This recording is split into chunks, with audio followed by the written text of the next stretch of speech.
Yo, Atlas speaking, and welcome to the finale of What If Ichigo Lost His Humanity During Karakura Town War and Became a Vasto Lorde Hollow. Let the tale begin. Chapter 61, I Wish I Had 5 Lives. West Siriidii. My throat feels dry, Shinji whispered as he helped signal countless Shinigami into the Senkamen. With a full retreat in order, several large Senkamen appeared all over the Siriidii, leading the Shinigami into the human world. The operation was nearly completed. Unohana, who was leading the retreat, looked towards a nearby pond and saw that it was beginning to dry up. She looked over towards the east, and this fight soon, before Soul Society suffers even greater destruction, by your own power. She watched as Yukitake and Shunsui were carried into the Senkamen by 2 Shinigami. The rendezvous point is Urahara Kasuke's old shop in Karakura Town, for those that do not know the way. Shinji nodded. Got it. He vanished via Shuinpa. She frowned as a cut appeared on her lip. Zanka no Tachi, it incorporates the full power of his flames into the blade. It burns anything it cuts to ash. A sword with tremendous flame. How long has it been since you released Bankai? I see why you have opted for a retreat. Now, you can run wild without the fear of Shinigami getting hurt by your own power. Many miles away. Was it wise to let them go? Chad asked, being able to feel the heat of Yamamoto's Bankai from this distance. He coughed, his throat had dried up almost instantly and his eyes hurt from his body being unable to produce tears. How can they get any closer? Despite knowing Stark was an enemy, Chad didn't dare make a move against him. He had seen what Stark was capable of before. If the Arrancar wanted to, he could kill him instantly. Stark frowned, still maintaining his composure despite feeling true fear of the power Yamamoto was emitting. No, and it was directly disobeying Ichigo's order to protect her at all costs. But not I or anyone would have been able to stop them. They care too deeply for Ichigo. I do know one thing, Orihime may play a fool, but when it counts, he paused. She believed what she was telling us, that Ichigo was in danger still. He sighed, the second Aizen fused with the Hogyoku. I lost my ability to sense him, yet, Orihime still could. Perhaps it's as she says and that she can sense him because her powers derive from the Hogyoku, so they share a bond, but I too possess a fraction of a Hogyoku and still cannot sense him. Then why didn't we go with them? Stark locked eyes with Chad. It was something Ichigo told us before the invasion. Ichigo told us that if we found a human named Chad, or a Quincy named Yuryu, we were supposed to ensure that they came to no harm, as well as his family members. Before she left, Harribel and I made an unspoken decision. She would guard Orihime, while I guarded you. Chad's eyes widened.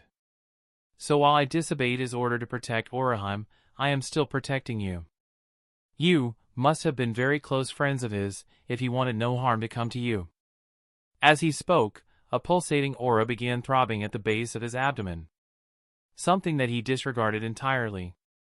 Ichigo is my best friend. Stark then did something that stunned Chad. He frowned. Then it is to you whom I must apologize, for the Ichigo you know is long gone. It was Chad's turn to frown. I do not know what this is about, but I still have hope that I can reach him. Stark's eyes narrowed as Yamamoto's Bankai finally began to affect him, and a slight cut formed on his lip due to dryness. For Ichigo's sake, I hope he lives long enough for you to try. Your Captain Commander's Bankai is unlike anything I have ever experienced before. Not even Ichigo's Ryatsu is that potent. So Kayaku Hill. That thing is Bankai? Ichigo whispered after a while, finding his voice at last, stunned and how even he wanted to hunch over and gasp for breath. This is nothing like Aizen told me about in his information concerning Yamamoto's Bankai. His mind went back to the Winter War, having seen Yamamoto's Bankai there. A massive phoenix of flames that were so hot he felt as if the skin would melt from his bones. I trust my memory. What is going on? Likewise, he noticed that there was no killing intent behind the Captain Commander's gaze, almost like the thought of using his Bankai troubled the man. He paused, glancing at Aizen's mutilated form one more time before turning back. Aizen told me all about your Bankai, Yamamoto Jinryusai. An immense explosion of hellfire that takes on the shape of a phoenix, and I myself saw it during the Winter War. Bankais are a funny thing, Kurosaki Ichigo, Yamamoto began softly, staring down the length of his blade, both harsh, wild, and untamable as the sea. He paused, especially mine. What you saw was merely one of the abilities my Zanpakuto can manifest. If I had used the full extent of my Bankai, the human world would have suffered irreparable damage. You could say that you have only seen a fraction of what Zanka no Tachi is capable of. Zanka no Tachi, Ichigo whispered softly. Be warned, Kurosaki Ichigo. This battle will not be a long, drawn-out one. I will not push you to try to find an opening. No. I mean to say, I will not need to find an opening. There will be no strategy on my part, no reason to my tactics. Know, without a doubt in your mind, that this battle will only last a few minutes once I swing this blade for the first time. Come, Kurosaki Ichigo, let us end this battle. Yamamoto snapped, charging forward and swinging his blade. Ichigo easily dodged, the tip of his right wing receiving a small notch in it. He nicked me, but no flames. What the hell is going on? He didn't know what to expect, an explosion of flames? An immersion of the phoenix he had seen before? Anything but a simple nick on his wing that stung slightly. If what he says is true, and I saw only a small fraction of his real Bankai, then his Bankai should still incorporate flames into his attacks. Yamamoto swung again and Ichigo jumped back, watching closely as the blade cut into the earth like it was cutting into something soft, leaving nothing in its wake. Ichigo's eyes widened as realization dawned on him, his breathing slowly growing labored as his throat continued to dry up from the extreme amount of hot air he had been breathing in since the moment Yamamoto's Bankai was released. The very tip of your blade. Yamamoto glared as he swung again, aiming for the Primera's throat. Despite the Captain Commander's release of his Bankai, Ichigo's speed far surpassed his own. Ichigo flanked him almost instantly and swung his blade, releasing a wave of compressed air that sent the commander flying into the air. Don't underestimate my resurrection. Ichigo shouted, digging into the ground and unearthing a massive chunk of earth that he threw with unparalleled speed. Yamamoto spun in mid-air, swinging his blade and slicing the massive chunk of earth with ease and vanishing via Shuinpa. What you saw before was Zanka no Tachi's one-time only ability to reverse my age. Like a phoenix rising out of the ashes of his death, but that is not its only ability. Zanka no Tachi Higashi, Kyoka Jitsujin, all the heat of my flames are focused on the edge of my blade. It doesn't burn, it simply blows away anything it touches. Ichigo swiftly spun around, not even the strength of your Hierro can defend from it. Ichigo smirked as he dodged, and retaliated with a slash of his own. You're forgetting one thing, my speed far surpasses yours. I just have to cut you without being touched. When his blade got closed enough, Ichigo watched in disbelief as his Zanpakuto was cut in two as at that instant and voice echoed in the Primera's mind. Ichigo! It was almost too fast for Ichigo to even acknowledge the voice, but he had heard it, yet he could not dwell on what it meant or who it was. You're too confident, boy. Yamamoto whispered, locking eyes with him. Did I not just reveal two abilities of my Zanpakuto to you? What makes you think there would not be more? Ichigo stared at him in confusion, holding his broken Zanpakuto out before him. Impossible. He broke my Zanpakuto. I guess I will make it visible to your eyes too, so that you will stop giving me that pitiful look of confusion. Ichigo's eyes widened in disbelief as a wave of hellfire suddenly engulfed the Captain Commander in a shroud of fire. Zanka no Tachi Nishi. Zanjitsugoki, its heat reaches 1,500,000 degrees, you cannot even touch me. Do not think that just because you are faster than me, that you possess an advantage. There is no advantage when it comes to me. When I am in Bankai, it's as if my body and clothes are clad in the sun's flames. 1,500,000 degrees? Such heat can't possibly be seen in the form of flames. No. I see, it's the formidable pressure of his Ryatsu that makes the Ryatsu itself look like flames. Yamamoto, so this is the extent of your power. How, Did Aizen ever hope to overcome such a powerful foe? I don't have much time, Kurosaki Ichigo. If I don't end this right away, not only you, but Soul Society and I will be burned to ash as well. What do you hope to gain out of this? Ichigo roared. Aizen lies defeated. The army is gone, never to return. I have presented a truce. There is no need for us to kill each other. Now, more than ever your Shinigami need you. Why risk death? You still believe you can kill me? Yamamoto asked, the flames roaring around him. I have already told you, you are far too powerful to be kept alive. Your very existence is a danger to the worlds. If you will not turn yourself in so that we can bind your power, I have no choice. For the sake of the future of the Seriidii, I will exterminate you, the only remaining Espada that poses any threat to the security of the Seriidii. How many times must I repeat myself? Why does it feel like I'm being suffocated by him? Every step Yamamoto took caused Ichigo to grow more cautious. My eyes, my hair, my throat, feels like it's burning. Without my arrow, I would have become ash already. How can someone this powerful exist? What happened? Are you just watching? I guess that is all you can do, now that your sword is useless. Feel free to run away, though, I will catch you and kill you right away. Don't even think about it. Ichigo shouted back, charging a Cero Oscuras between the tips of his horns and releasing it instantly. Yamamoto simply raised up his hand and Ichigo watched as the spiritual energy of his strongest attack was literally burnt to nothingness before it could even reach the Captain Commander, who smirked, even Raisher is burnt away by my flames. Think quickly boy, you are running out of options fast. Ichigo instantly began releasing a massive barrage of ballists at the captain, though not a single one reached him. You still think you can reach me? Here, let me show you difference. The Captain Commander abruptly slammed his Zanpakuto into the earth before him.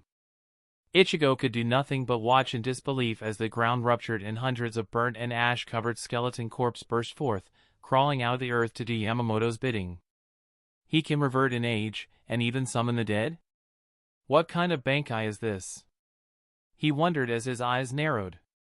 Within seconds, an army of corpses stood before him. Using the heat of my flames I can rouse all the people I have killed.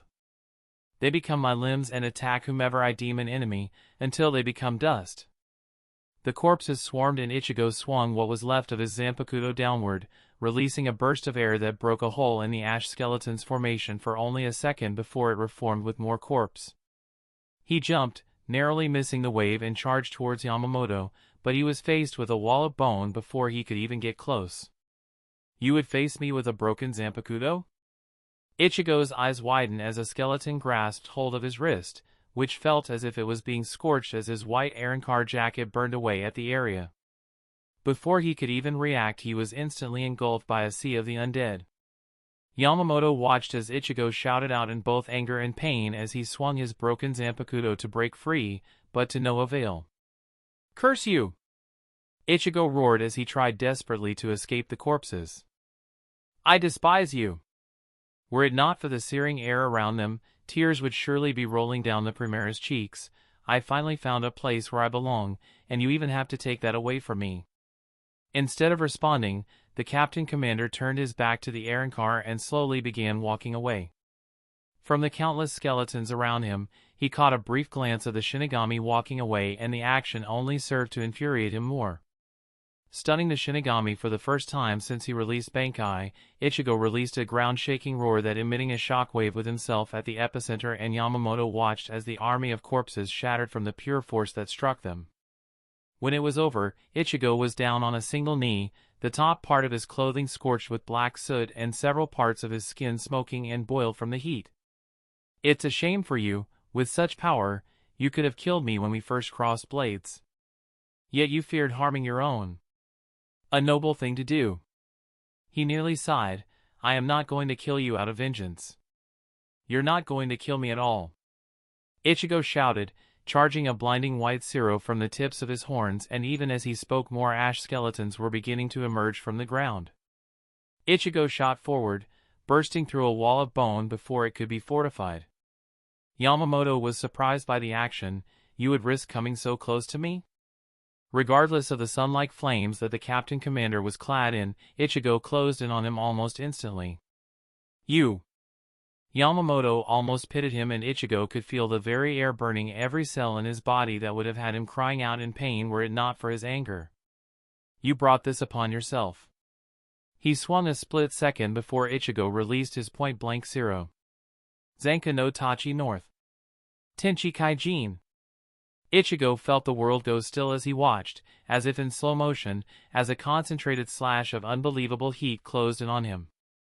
Were it not for his demonic hollow mask, his head would have disintegrated instantly. That was not the case. His hollow mask instantly turned black before crumbling to ash, revealing a stunned Ichigo, whose eyes were still gold despite no longer having his mask on, and even more disturbing, the zero that he was no longer able to maintain, detonated. The base of Sokayaku Hill. Ichigo! Orohime whispered, struggling to stand as the power of Yamamoto's Bankai stopped her from talking another step. Were it not for Harribel's protection, she knew she would have not even been able to get this close. Harribel, who was also looking up towards the top of the great hill, felt fear engulf her as Ichigo's reactions suddenly dropped drastically. No! She whispered, knowing even she couldn't get much closer without her skin becoming ash. It was her sheer willpower to see Ichigo that even kept her standing. We have to get to him, but here my water won't be able to defend us. Even with my new power, I can't even summon the slightest bit of it. Even as she spoke, she felt a pulsating feeling at the base of her stomach. Go to him! A voice echoed deep within her. Confusion welled up within her. What was? Helpless, the two watched as the explosion above began to die down, and a feeling of despair washed over the two. Sokayaku Hill. Why? Ichigo whispered as the explosion died down, revealing him fallen down to one knee, his Arrancar clothing having been burnt off save for the lower half and most of his body covered in third-degree burns. While still in his resurrection, his horned, demonic, mask was no longer covering his face, and his golden eyes looked directly to the ground beneath him. His body shook, and try as he might he could not stop the tremors from getting worse. He didn't even register the fact that Yamamoto had deactivated his Bankai, and it was only after he begun to feel the stinging sensation of water droplets hitting his skin did he acknowledge that it had begun to rain. Yamamoto frowned at the state Ichigo was in, and every step he took towards the Primera he could see the shaking grow worse. I have already told you why, Kurosaki Ichigo. He answered sternly. There was no sorrow in his tone. The tone was a lie. He could hear the sadness in Ichigo's voice. I can only blame myself that things have grown this terrible. I have become too lenient. If I had acted sooner, it wouldn't have come to this. Harribel. Stark. I've failed you. Ichigo thought to himself, Orohime. Yamamoto watched as Ichigo's grip on his broken Zanpakuto tightened. It shattered into countless pieces. My power wasn't enough, forgive me, he coughed, finally looking up and locking eyes with the Captain Commander who now stood over him. Yamamoto could see the tears well up in his eyes. I should be thankful, Yamamoto. I'm going to die, for a just cause, because I wanted a life of my own, one not controlled by other. I fought for that life. He closed his eyes again. Do it! Kurosaki Ichigo. The aged Shinigami began, raising his palm. You have brought destruction to this peaceful world. Through your arrogance and stupidity, you've opened the world's and innocent lives to the horror and desolation of war. Ichigo cried out as rapier spears appeared from thin air and slammed into the back of both palms, stopping him from trying to stand back up. You are unworthy of this world. Bright golden chains shot out from the ground and bound him tightly at the waist. You're unworthy of your former Shinigami title. Ichigo coughed out blood as more rapier spears jabbed into the back of his calves. You're unworthy of the loved ones you have betrayed. With each word spoke, Ichigo felt as if a hammer was slamming down upon him. With a heavy heart, Yamamoto continued, I now take from you your freedom. In the name of the justice and of the security of the spirit world, I, Yamamoto Shigekuni Jinryusai, cast you to Mukin, the 8th and lowest level of the underground Pryzo. The sentencing was instantly halted by a massive column of white Ryuryoku that shot up to the heavens, stunning the captain commander, who quickly spun around. It was coming from the every edge of the Sokyaku hill, where they had left Aizen's body. The Ryuryoku was unlike anything he had seen before, and the first thing he noticed was that it did not emit a single ounce or ryatsu. Ichigo, struggling to draw breath, tried in vain to escape his bindings the second he sensed something within the blinding whiteness. Yamamoto did not miss the look of fear in his gaze before he too began to sense a presence within the light. The Primera's widened eyes could not turn away from the overwhelming display of erasure, and a feeling of despair washed over him, knowing he didn't have a single ounce of energy left to break the bindings holding him down. No! A few minutes earlier. Impossible, Aizen thought to himself, feeling his vision growing darker by the second, pain wrecking his body as Yamamoto's Bankai was nearly boiling his blood. With his hand clutching his throat that Ichigo had pierced through with his Zanpakuto, he looked down at his mangled body. His left leg and the left side of his abdomen had been completely blown off from Ichigo's last Siro. His cloak was drenched in his own blood, as well as the majority of his body, and even worse, he could feel his life force leaving him. This can't be, he thought to himself, feeling blood pouring out of his neck without showing any signs of stopping. The Hogyoku, there's no way, this is the limit of its power. Why can I no longer sense its presence? Can it be that this the will of the Hogyoku? No, he coughed, this cannot be, I refuse to die from this. Using what was left of his strength, he began to rise up from the ground, his eyes locked on Ichigo's and Yamamoto's battle. Their very ryatsu was stifling to him, and he felt their immense power quickening his fading vision. It was a feat that he was even alive. After a long moment he finally came to one ultimate conclusion, the Hogyoku has failed me, and if I fail to flee before the end of their battle, my end will come soon after. Regardless of who emerges victorious. This is not the end, he whispered, floating a foot off the ground, hunched over from the pain that wrecked his body, this is not.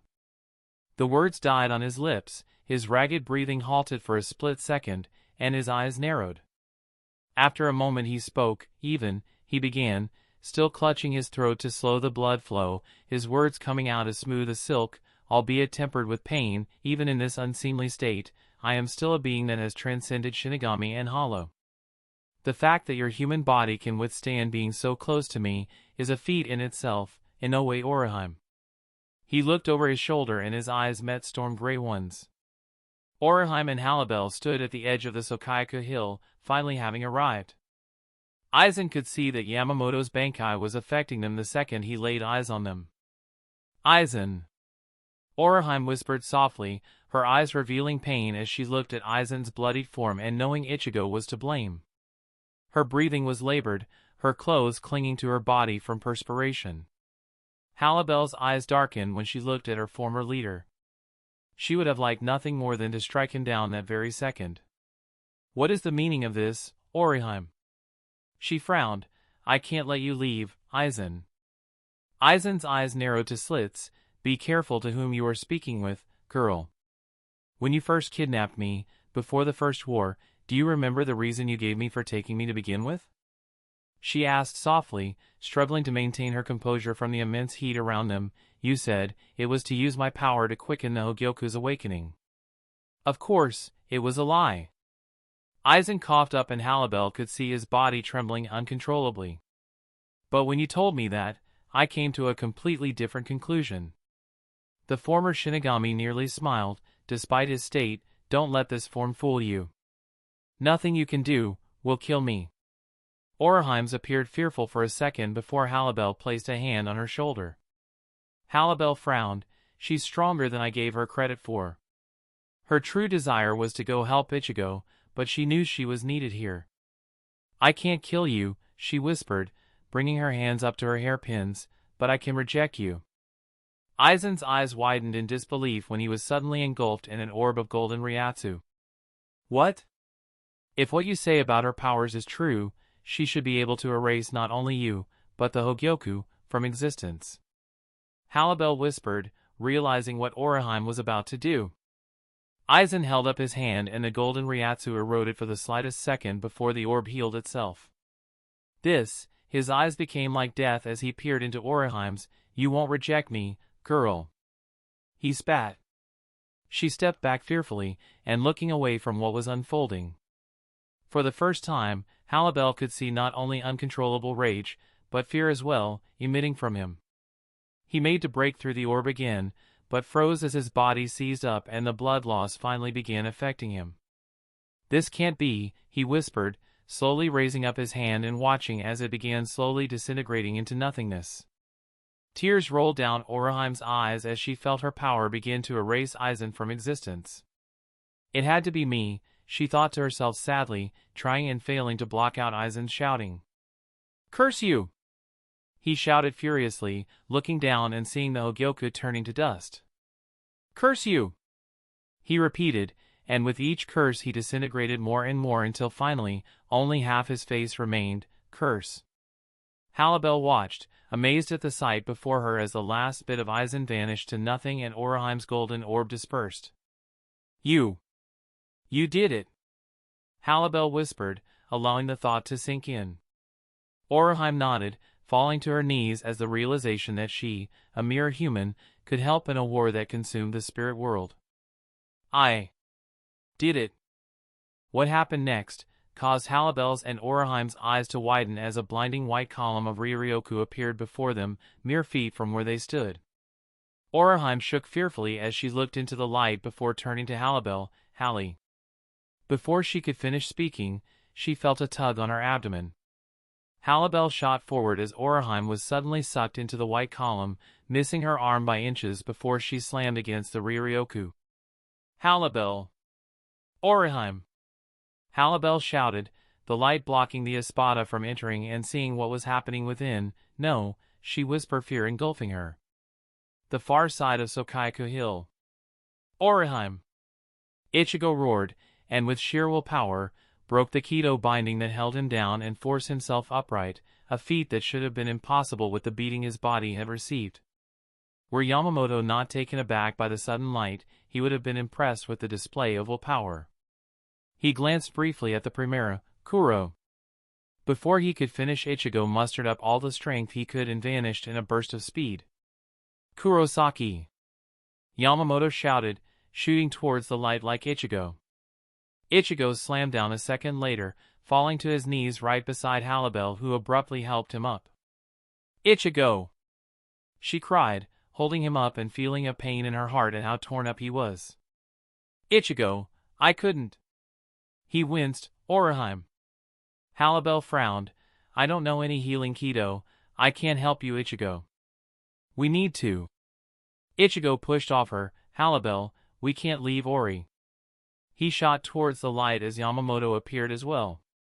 Knowing this was the man that hurt her love, she rose her blade. "You. Now is not the time." Yamamoto spat, standing before the light and halting Harribel in her tracks. She spun back towards Ichigo, making to go after him. "Ichi." The massive column of light dispersed when Ichigo got within a foot of it. Yamamoto's eyes widened at the sight. Impossible. Aizen stood at the epicenter, in an immaculate form.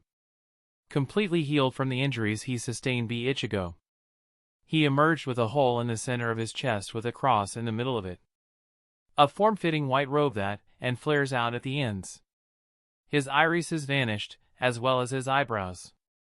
A diamond-shaped object was embedded in his forehead. The noticeable difference was that the Hogyoku was nowhere to be seen and that Aizen had gained 3 sets of butterfly-like wings that had sharpened ends. Ichigo once more fell to his knees as despair filled him. "No. Ichi, go." Grabbed by the back of the neck so that she was held by it, facing Ichigo, Harribel, and Yamamoto. Oriheim, tears streaming down her eyes as fear welled up inside her. "Oriheim," Ichigo whispered breathlessly. "Finally, you learn your place, Kurosaki Ichigo." Kneeling at my feet, Aizen spoke with a tone of utter superiority. "How did you survive?" Yamamoto whispered in disbelief, remembering the state Ichigo had left him in. Aizen's gaze turned to Yamamoto. "Victory is mine, Kurosaki Ichigo, Genryusai Yamamoto." How? Harribel stepped forward. Orihime rejected you. Rejected the Hogyoku. Rejected the Hogyoku? What a foolish notion. The Hogyoku was already part of me, I cannot be separated from it. She shook her head. No, I saw the look in your eyes when Orihime was rejecting you. Fear, you weren't faking that. How did you survive? Aizen appeared to grow serious. You are correct. In that instant, as I felt my very life force being rejected from existence, fear engulfed me.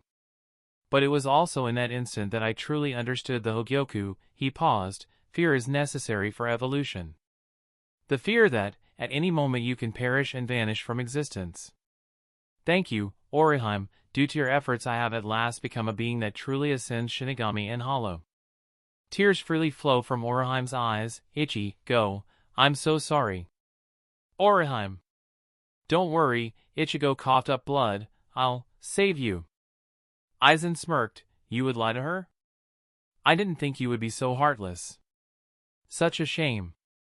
Wasn't it you who said you wouldn't let me hurt your loved ones? Now look at you, pathetic.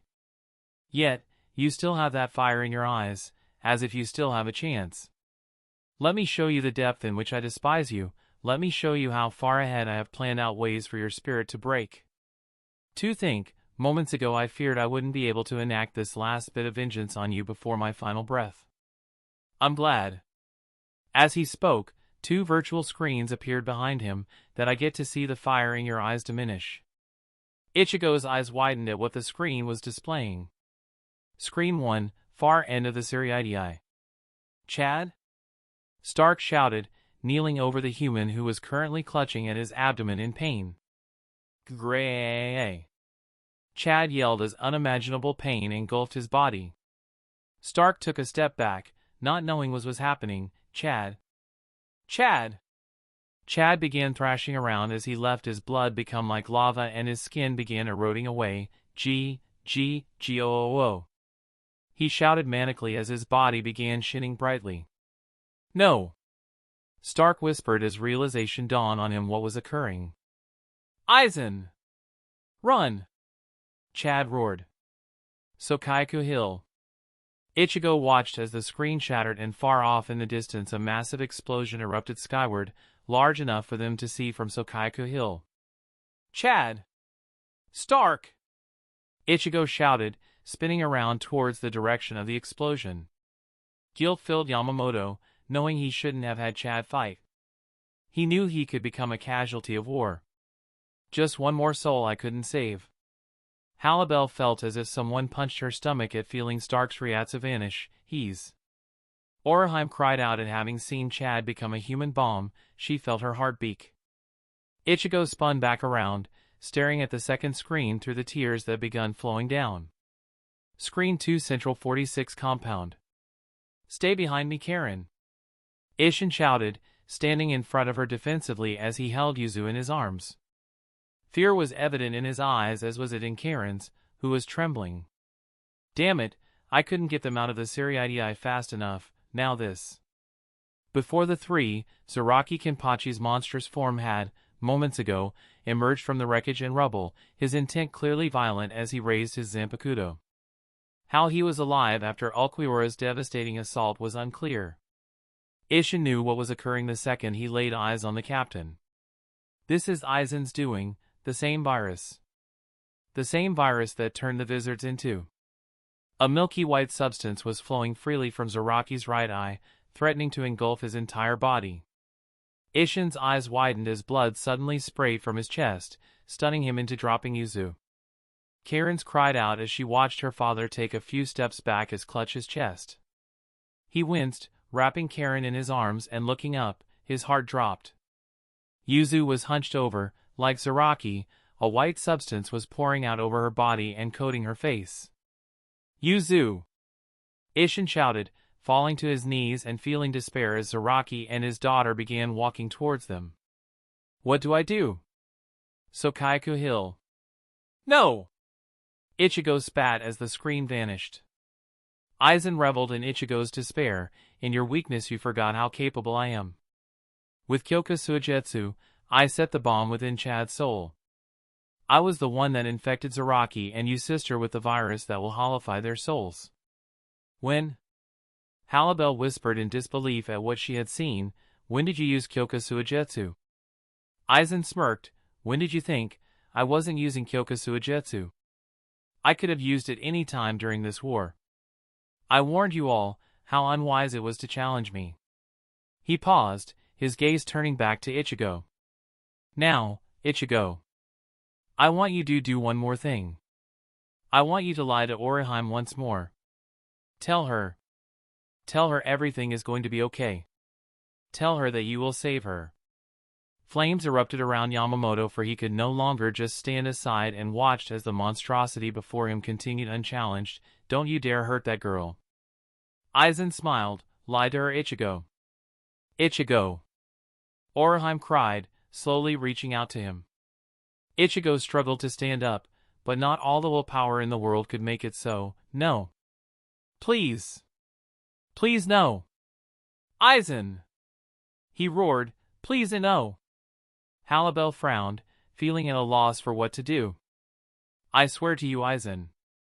Yamamoto roared, what you do to that girl I will unleash upon you 100-fold. Tell her. Aizen shouted, becoming unhinged for the slightest second. Ichigo's golden eyes met her gaze, helpless to do anything. He shook uncontrollably. Orihime. He paused, reaching out to her. Orihime, I promise, you're going to be. Time stood still. Ichigo felt the weight of the world slam into him as Aizen pierced Orihime's chest, directly where her heart would be. Her storm-gray eyes dulled, blood seeped out of the corner of her mouth, the trembling stopped. A lone tear rolled down Harribel's cheek as she watched the life leave Orihime's eyes. Ichigo couldn't speak, couldn't even move, the shock was too great. He felt as if he were in a dream. Orihime. Orihime. Orihime. Even as he repeated her name, he could feel his heart tear in two. Not only was Chad and Stark gone, but now Orihime. The one who had stood by him in both lives, and while Harribel had his heart now, she had his heart first. A special place in his heart, gone. His friends, gone. Not even the solace of still having Harribel could console him. Aizen swiftly removed his hand and carelessly threw her body so that it landed directly in front of Ichigo. The Primera vaguely heard Yamamoto shouting Bankai, but he ignored everything, the increase of temperature, Harribel's soft touch in an attempt to console him. Nothing could reach him as he locked eyes on Orihime's. She looked up at him, tears still streaming down her eyes. Orihime. He whispered softly, closing his eyes as the human girl found the strength to raise her hand and gently caress Ichigo's cheek. Words could not describe the sadness in her eyes. Ichigo wept as he placed his hand over hers, and after the longest moment she whispered, I wish I had 5 lives. And just as a lone tear brimmed to the surface and rolled down her cheek, her hand slipped from his cheek. Chapter 62, The Rising Emperor. Harribel covered her face as Yamamoto shot towards Aizen so swiftly that the earth rumbled and dust shot up around them. To her relief, the captain commander got Aizen's full attention, allowing her to quickly turn back to Ichigo. Sadness welled up inside of her as she saw the man that she cared for more than anything in the world, frozen in time as he stared down at Orihime's lifeless form. She bent down, knowing full well Ichigo needed emergency treatment for the injuries he had sustained.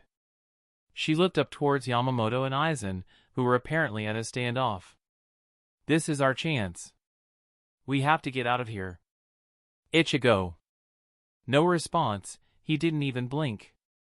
She frowned, placing a hand on Ichigo's shoulder. Please, Ichigo. We need to leave. Dead. She panicked. Ichigo. He's gone into shock, his mind's collapsing.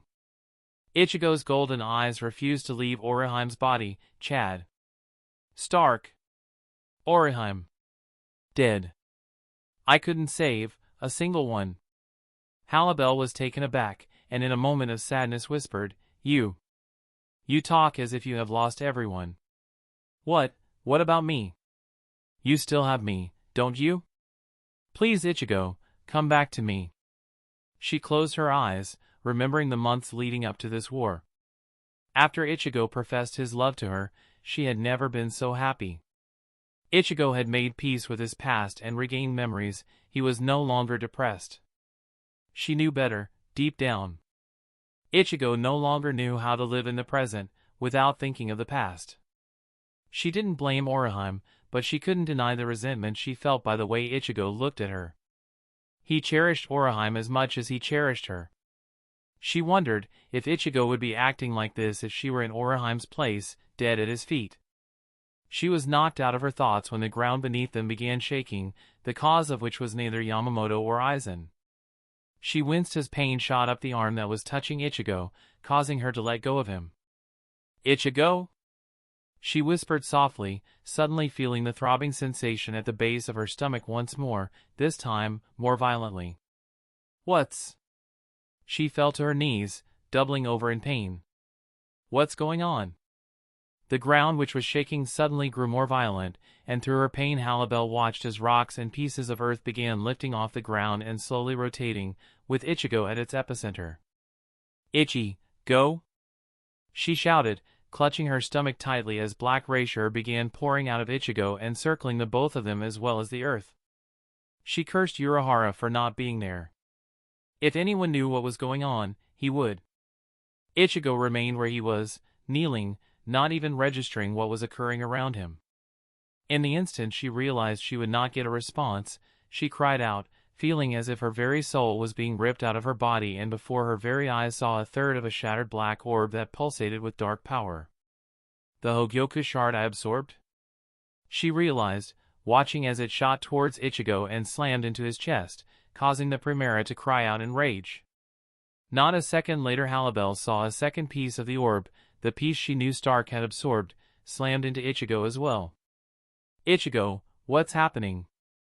Before Harribel knew it, she lay standing in the center of a massive black tornado of pure black rachor, created by Ichigo, who was crying out in pain from absorbing a massive amount of energy. She could briefly hear him crying out in despair as his energy freely flowed from his body and threatened to engulf everything around him. "Ichigo!" Landscape akin to Hueco Mundo's desert, Ichigo's mindscape. "No!" Ichigo roared, shouting to the heavens as he knelt in the center of a tornado that was so massive that it seemed to swallow the moon. The ground shook with unrelenting force, as if the very ground was coming undone, yet he didn't care, nor acknowledge in any way that he was within his own mind, crying out as if his very heart was being torn from his body. "Ichigo!" Ichigo's roars continued, reaching out across the infinite space of his own subconscious, ignoring the voice that spoke out to him and even the owner of the voice. A tall form stood just feet from Ichigo, cloaked in a black robe, its purple eyes shining out from under the darkness of the hood. There was a sadness in the mysterious voice, "Kurosaki Ichigo." The voice fell on deaf ears as the roar of the Primera's cries echoed even over the massive tornado of black rachor and white sand that erupted around him. Unperturbed by the world around them becoming undone, the cloaked figure slowly walked towards him, his eyes never left Ichigo's defeated form. "I can see through you. Kurosaki Ichigo." It whispered, now 5 feet away. "Your past." Images of Ichigo's past appeared all around the two, despite Ichigo still lost in his own despair. Now the man was 3 feet away. "Your present." An image of Ichigo holding Orihime's lifeless corpse appeared behind him, a foot away. The cloaked figure quickly fell to one knee, his glowing purple eyes that emitted unparalleled power, burning into Ichigo's golden ones. Yet despite staring directly into each other's eyes, Ichigo could not see him. It was as if he simply chose to ignore the being standing before him. The man raised his arm, pulling back his sleeve, revealing obsidian black skin. "And your future." He slowly placed his right middle finger and index finger against Ichigo's forehead. Instantly Ichigo was bombarded with images that passed through his mind so fast that he could only catch the smallest of details. A glimpse of Hueco Mundo, destroyed, engulfed by blue flames. 2 hooded figures, one collapsed and the other on their knees begging for something. Sabe baring her fangs as she stood over someone before ripping their throat out. And the last image. Him, hunched over with blood pouring down the sides of his mouth, Sale assisting him back upon a throne. The second the images vanished, Ichigo felt a wave of pure light wash over him. His eyes opened wide, and his screams slowly softened until they were no more, as if just realizing he was no longer atop Sokaiku Hill. Orihime, no longer in his arms. And more importantly, the glowing purple eyes that seemed to peer into his very soul. 1,000 questions crossed his mind, but the one that left his mouth first, who are you? The figure removed his fingers from Ichigo's forehead and stood up. So, you still do not know who made you as you are? He paused. I am the Hogyoku, ever-present creation of those that would play God. I have watched you become a powerful warrior, and I have known you through all the events of your life, but I can no longer simply watch. I will help you defeat Aizen. Confusion welled up within Ichigo. All the events of my life? And even as I say such a thing, I see confusion, fear, despair, and hatred in your heart. You know my power, Kurosaki Ichigo. To materialize the desire in one's heart. The only reason for my existence, to serve others. Born into a life of servitude. And your heart. Your heart speaks the loudest to me. I can hear it loud and clear. It is saying, what is the point of living? Despair finds everyone. Why must it be I that suffers? Orihime. Ichigo began softly. This feeling, you felt. Why her death affected you. She was your only tie to the world. You came from your last remaining link to your past. Ichigo looked up at him. I shouldn't be surprised that you know that. You can read my heart after all. You mourn not only for the loss of Orihime, but for the loss of everything that connects you to those you once held dear. Rukia, Isshin, Yuzu, Karen, Chad. Everyone, and losing that connection. Hogyoku paused, looking to the pale moon. It's like dying inside. He swiftly turned back to Ichigo, and said sternly, death is an escape, Kurosaki Ichigo. You are the Primera Espada, not a coward. Only a coward accepts death. Ichigo couldn't meet his gaze. I am no coward. Then fight for those that connect you to this world. Harribel, Stark. Hogyoku snapped. Golden eyes widened. Stark lives? What of Chad? Were it not for a piece of myself residing in him at the time, he would have died. I was able to shield him as best I could, as I did with you when you challenged those wizards. Chad. Without my full power, I could not save him. A lone tear rolled down Ichigo's face. My power alone wasn't enough to keep them from harm. I have failed them. All is not lost, Ichigo. Much is at stake.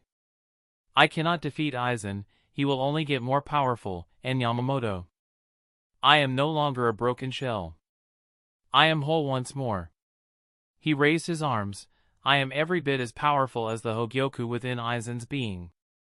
In your despair, I was not only able to completely read your heart, but your soul as well. And I can see the power that lays there. Dormant. If only your heart wishes it, I can open up that power to you. To what end? Ichigo whispered. The death of Aizen. That twisted and abominable excuse of a soul. The Hogyoku snapped angrily. The one that would subdue me. If you relent, he will stab, bifurcate, and rip limb from limb all those you hold dear. You need me. The Primera realized, that's why you wish to help me. It would taste a lie to say that is not true, but above all, I was created for a purpose. My fate is set in stone. Every being in existence, self-preservation is an inescapable desire. It was why, instead of accepting death that day, I latched myself onto the closest living souls. You three. Ichigo tried to think back to the very moment the Hogyoku was absorbed into his being. He could not recall. You do not remember. Of course you wouldn't. You were not. Not yourself at the time. Ichigo looked up in confusion. Not myself? The Hogyoku placed a hand on Ichigo's shoulder, and he was immediately buffeted with a wave of visions once more. You foolishly challenged Aizen to get Orihime back after the Winter War. An image of his fight with Aizen flashed in his mind. You put your all into it, and eventually, you fell. An image of Aizen piercing his heart passed. Were it not for your Shinigami powers surfacing and taking over your body, you would have died. My Shinigami powers? He remembered that fateful fight with his inner hollow. Flashback. In the end, you are still stronger than me. Ichigo's hollow stated, suddenly becoming transparent as spirit particles flew out of his body and were subsequently absorbed by Ichigo. What's happening? Ichigo asked as he began to glow. Didn't I tell you? We're merging.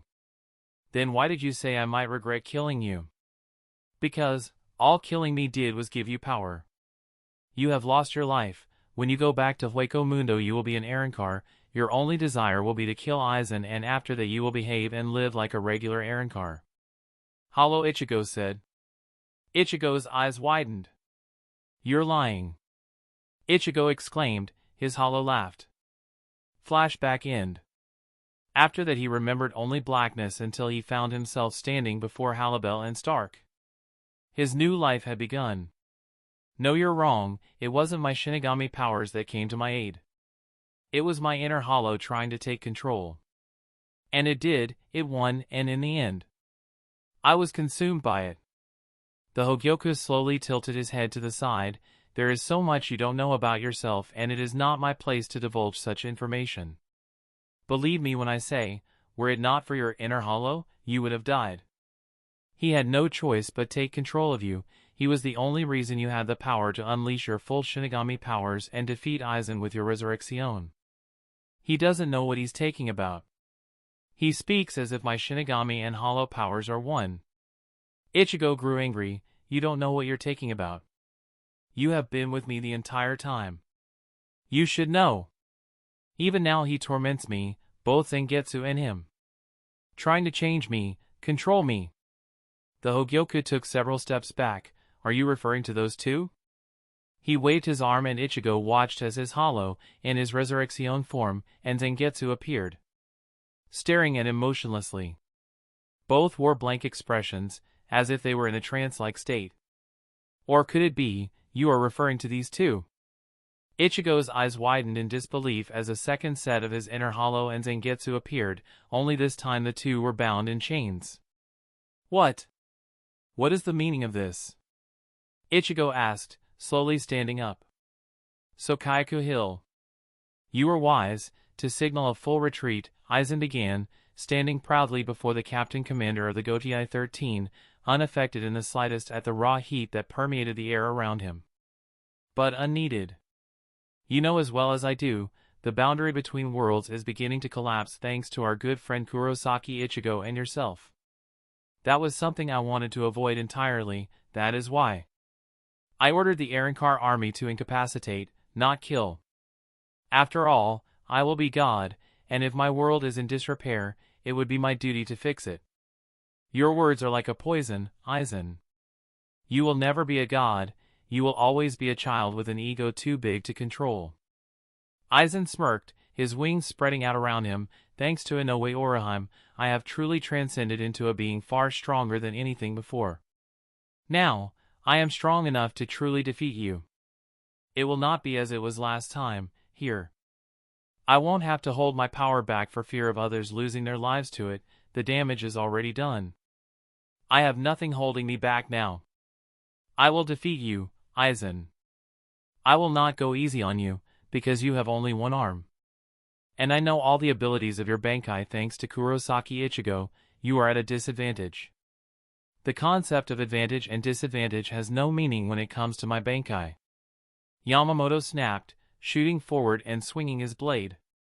Aizen smirked and a split second before the blade connected, grabbed the edge of the blade, halting it with his bare hands, stunning the captain. Impossible. The blade should have turned into ash. His eyes widened as he stared at Aizen's hand. His skin was turning to ash, but it was healing just as quickly if not quicker than the blade's power was affecting him. High-speeding regeneration. Before he could react, Aizen pulled the blade into him and head-butted Yamamoto so hard that a shockwave destroyed the area around him. Aizen growled as the skin on his upper body turned to ash before quickly healing, the shroud of flames coating his body. Pain shot through the Captain Commander at the sudden attack, but he quickly recovered, swinging his blade fast enough to separate Aizen from his left arm and send him flying with a swift kick to the abdomen. Aizen winced as his stomach and lower abdomen were scorched by the Captain Commander's kick. Yamamoto continued his pursuit as Aizen spun midair to regain his balance. "You really are a monster," Aizen stated, avoiding the Captain Commander's upward strike. "Can you not see this is pointless? You cannot defeat me. You can only keep this up for so long. As long as you live, I will never stop." What an irrational and laughable response. The former Shinigami spat. "You have become weak. Not in your power, but in your thinking. We captains were all told you used to be different. In the beginning, before the 13 divisions were established, I was told you were a group of bloodthirst murderers. You used to be a demon that would do anything to defeat the enemy. Not only humans but even your own men were no more than a bunch of ashes to you. If it had been the old you that I challenged in the Winter War, you would undoubtedly stopped any of this from happening. This is all your fault." A guilt-ridden expression crossed the Captain Commander's face. "I cannot change the past. All I can do is atone for my sins in the present." Aizen's laughter echoed all around them as he outstretched his arms. "How could you possibly atone for all this?" Yamamoto looked around, far across the Siriidii. There was nothing left aside from the most central part of the Siriidii that was left untouched due to the Arrancar army having retreated before they could reach it. "You are all that is left. Your forces are defeated. You are all that can be counted as manpower. Not even the Royal Guard has offered its aid." Yamamoto glared. "You have not yet posed a threat to the Soul King. If you had—" Aizen shook his head. "You know as well as I do that they would have lent aid long ago. Perhaps they are being detained?" Realization dawned on Yamamoto. "You know why they haven't lent aid to us. What did you do?" "Why would I tell you? The information is no good to a dead man. Let's just say that I was approached some time ago by someone you should be very familiar with, someone whom offered to lend me aid if I joined them." Yamamoto stared at him in confusion. Aizen slowly held up his hand and in a flash of light something appeared. "And although I politely refused, he still gave this to me. I didn't think I had to use this on you, and if this is all you are capable of I don't need to. It shall be used, only for you to be humiliated further. To think, I almost lost the chance to use it on you." The Captain Commander glared at the white medallion in his hands. "What is that?" "A gift," Aizen whispered, "from someone who shares my desire to see you dead. Ichigo's inner world." Ichigo watched, stunned at what he saw before him. The Zangetsu in chains frowned. "Forgive me, Ichigo. I could not stop him. And yet, I could not be more happier to see you. It has been far too long." Ichigo grew confused. Who couldn't you stop? What's going on?" The old man slowly glanced at the Hogyoku. While his bound, inner hollow remained silent. Ichigo locked eyes with the Hogyoku. "Tell me, what's going on?" "I was created, with the sole purpose of materializing the desires of one heart." The Hogyoku paused. "And so it was, when I latched myself onto you, but—" Realization dawned on Ichigo. "But I wasn't in control when you latched onto me." He slowly turned to chain white version of himself. His inner hollow. "You read his heart." "I spoke to him, as I am speaking to you now. He lied that time when he said that absorbing him would make you an Arrancar with only the desire to kill Aizen. He foolishly thought that by taking over the broken body you left behind, you could live through him." Ichigo saw his inner hollow growl, as if he didn't want this information being told. "He would have you live as a king, but when I latched myself onto you, and I spoke with him, he realized what he told you can become a reality. After all, his desire was to protect you at all costs, with his own, your own, power. Even at the loss of his own existence." Ichigo could not believe what he was hearing and he felt his world spinning. None of it made sense. "No." He shook his head. "No, this can't be true. He's always wanted to devour me, to take over. I have the power to change the very composition of a soul." Kurosaki Ichigo. You would have heard Aizen explain it as erasing the barrier between Shinigami and Hollow. I did as your Hollow desired and warped your soul, erasing all of your other powers aside from your Hollow ones. Ichigo slowly turned to old man Zangetsu. Zangetsu. When I latched myself onto you, Hogyoku interrupted, I understood his desire to give you a new life and made it so. All to protect you. I took from you your memories, and I suppressed them to the deepest parts of your soul. Why did you subdue them? A new life. Kurosaki Ichigo. An entirely new life with no connection to your past.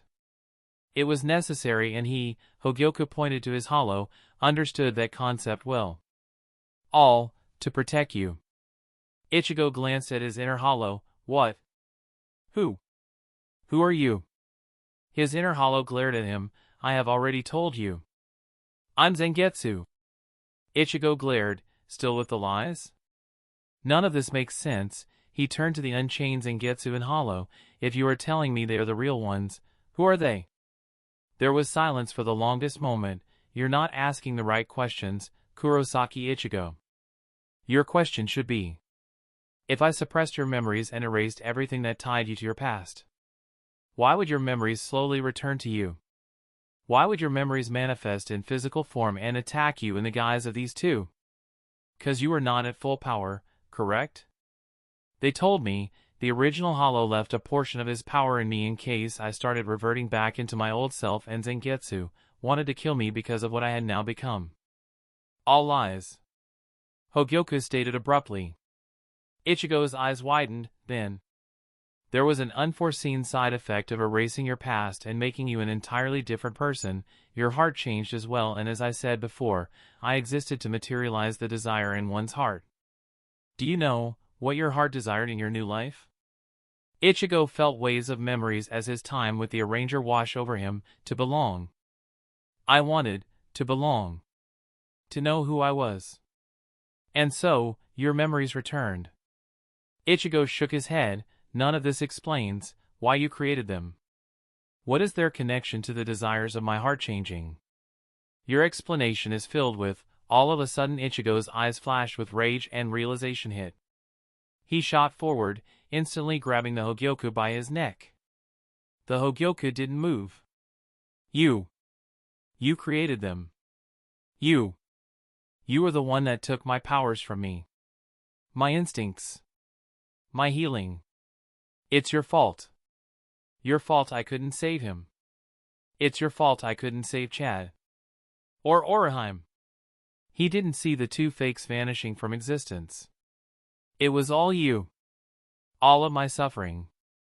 You were behind it all. I read your heart. You would have not been like Aizen. You would not have suppressed me and subjugate me. I am nothing but the creation of scientists whom invented me on a whim. I live for others. I thought I would never be understood, not while I resided with Aizen. But you are probably the only sentient being that knows my soul. You live for others, and not yourself. Ichigo's eyes slowly turned from showing pure rage to an expression of understanding. You serve them, and sometimes not by choice, but because that is who you are. I understand not only your heart now, but with the despair that filled you when Orihime died. I understood your soul. Your reason for existence is the same as my own. Throughout the explanation, Ichigo's eyes slowly softened, releasing his grip. You can read my heart right now, can't you? I can, but I am truly sorry. Not even I can revive the dead. The Hogyoku whispered. Ichigo balled his hands into fists. I won't forgive you for taking away my powers. But Aizen cannot be allowed to live. It was by his hands that Orihime died. Then you may take your revenge out on the both of us. Ichigo looked confused. If my plan works, I will no longer exist. Being with you long enough, I now realize. He voiced saddened significantly. Sometimes the desires in one's heart should not be allowed to materialize, lest it bring pain and suffering. Why do you want to help me? Because the Hogyoku regained his composure. Aizen created another Hogyoku. And that I cannot allow. He whispered. I can only imagine the despair that Hogyoku is feeling. You know as well as I do, Aizen cannot be stopped. No. Not while the Hogyoku resides in him. Then, a deep power dwells within you, Ichigo. A power that has been locked away in the very depths of your soul. I can break the wall that's holding the power back so that you can access it. Defeat Aizen in combat, and his Hogyoku will no longer see him as worthy. It will not recognize him as its master anymore. Will it work? No! Ichigo! Old man Zangetsu spat. If you use the power he offers to unlock before you are ready, you can. Ichigo's eyes widened as he turned to Zangetsu. The man seemed to be crying. And even more shocking, his hollow had shed a tear as well. The things you want to protect were never the same things I wanted to protect, Ichigo. Zangetsu whispered sadly. He glanced at Ichigo's inner hollow. No. What we always wanted to protect was you. That is why I stood aside while he, the old man, motioned to his hollow. Made the decision to create a new life for you, despite it being against everything I have ever wanted for you. The Primera slowly turned to the Hogyoku. What will happen if I use the power you unlock? Even I do not know the full effects of what might occur, but one thing is absolutely sure. You will lose all you power. Left speechless, Ichigo makes the decision. Chapter 63, Battle of Titans. The battle concludes. Why? Zangetsu whispered as the chains that had tightly bound him begun to slowly come undone and fell to the sand beneath his feet. The Hogyoku just stared at the spot that Ichigo had occupied just moments ago. Before speaking, Aizen's Hogyoku was created out of the corrupted souls of hollows, while I am made up of the souls of Shinigami. And when two opposing forces meet, they will undoubtedly cancel each other out. Can you not hear me? Zangetsu spat uncaringly, throwing his arms out in defiance. Why didn't you tell him the truth? TCH, you're one to talk. Ichigo whispered, shrugging off his own chains.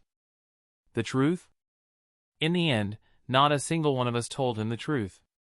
Zangetsu spun to him. You're okay with this?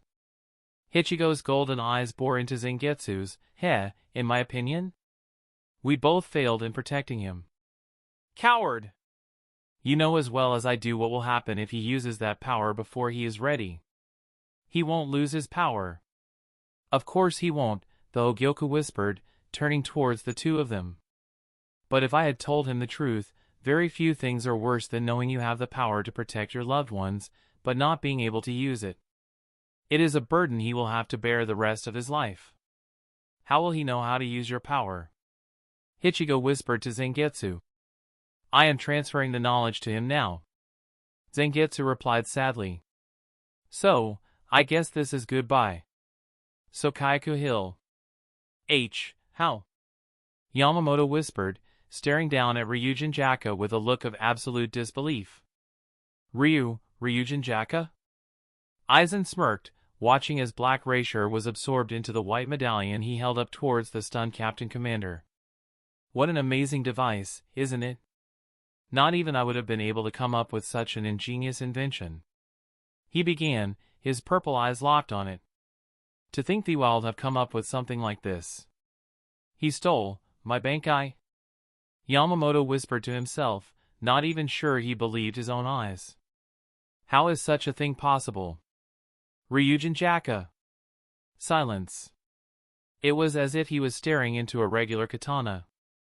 I was told that your power was too enormous for any one Shinigami to handle and that trying to steal your Bankai would be foolish. At least, that's what I was told when it was given to me. Too bad for you, my power is beyond even your comprehension now. Stealing your Bankai was frighteningly easy. That device? How did you come by such a thing?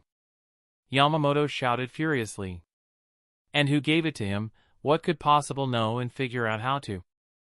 Aizen only smirked. Yamamoto closed his eyes and tried reaching out to Ryujin Jaka once more. This can't be, he could not shake the feeling of emptiness he was feeling. Curse you, Aizen! Yamamoto shouted, shooting forward as flames engulfed his blade. Aizen couldn't help but laugh. You still intend to fight me with only your Shurikai? Has separating you from your Bankai addled your mind? Yamamoto appeared above him, bringing Ryujin Jaka crashing down. If I can destroy that medallion. He intends to destroy the medallion. Faster than Yamamoto could comprehend, Aizen pulled out his Zanpakuto, seemingly from nowhere, and parried the strike.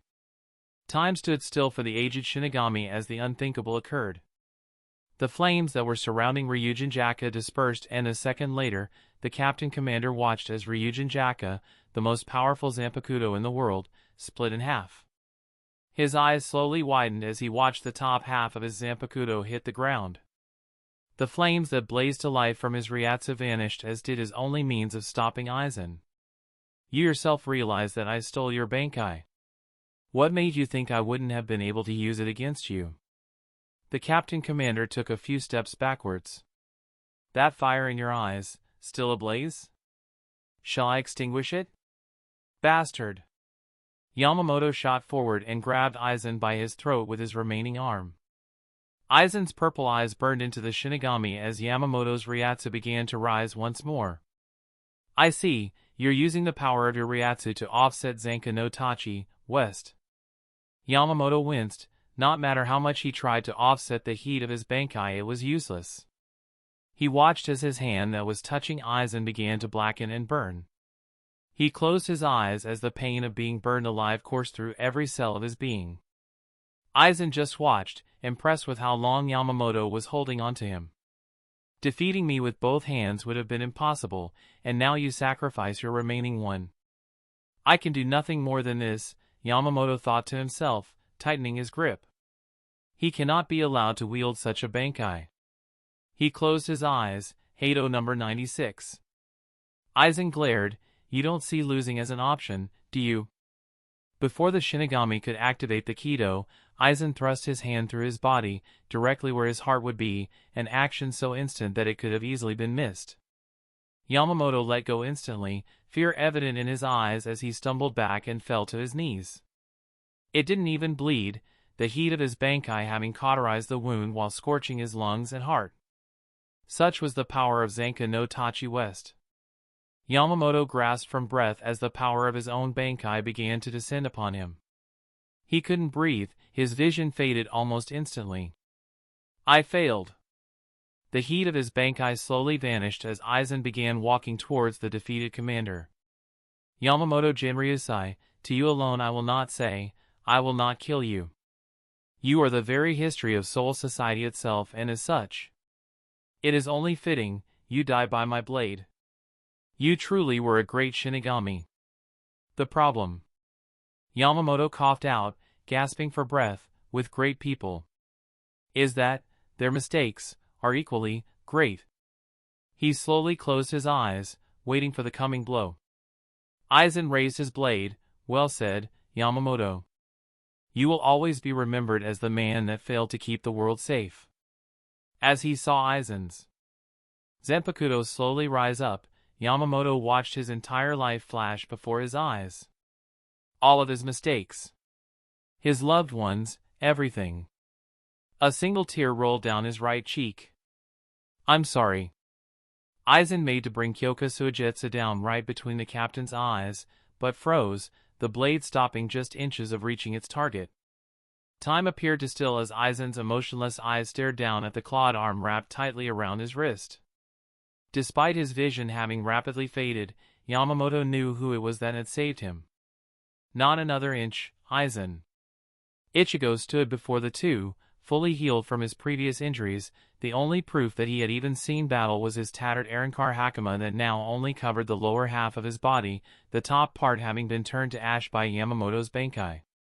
Aizen's purple eyes locked onto Ichigo's golden ones, not appearing bothered in the slightest until staring down into the center of the Primera's chest. How did? The Hogyoku orb was embedded there, pulsating with power. I see. He thought to himself, realizing that the shattered orb had somehow become whole once more. Harribel appeared via Sonito a moment later, stunned at Ichigo's healed appearance. Ichi, go? She didn't believe it when he had suddenly opened his eyes moments ago and vanished right before she could say a single word or display shock. Ichigo's golden eyes met hers. Stark is still alive. Find him. Harribel's eyes widened as he motioned to Yamamoto, take him as well. Without question, Harribel shot to his side and helped Yamamoto to his feet. She did not agree with saving him after what he did to Ichigo, but she couldn't deny Ichigo's request. Not after the feeling of relief she had after he had nearly lost his mind. Aizen smirked. Kurosaki Ichigo. Do not think that because you now wield the Hogyoku that you pose a threat to him. What? Before he could finish speaking, Aizen felt like an entire ocean had slammed into his face before he was set flying away from Sokayaku Hill so fast that velocity rings shot out around him. Harribel stood, confused at Ichigo's sudden change. It didn't feel natural at all. One moment he was on the verge of breaking down and the next, this. Ichigo? I don't have time to explain, Harribel.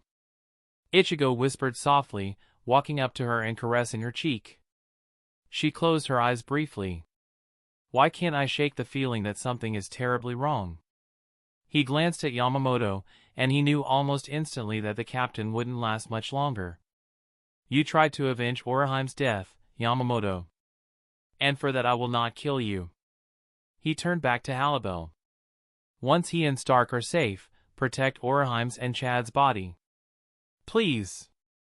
Harribel frowned, but nodded nevertheless as he turned away from her.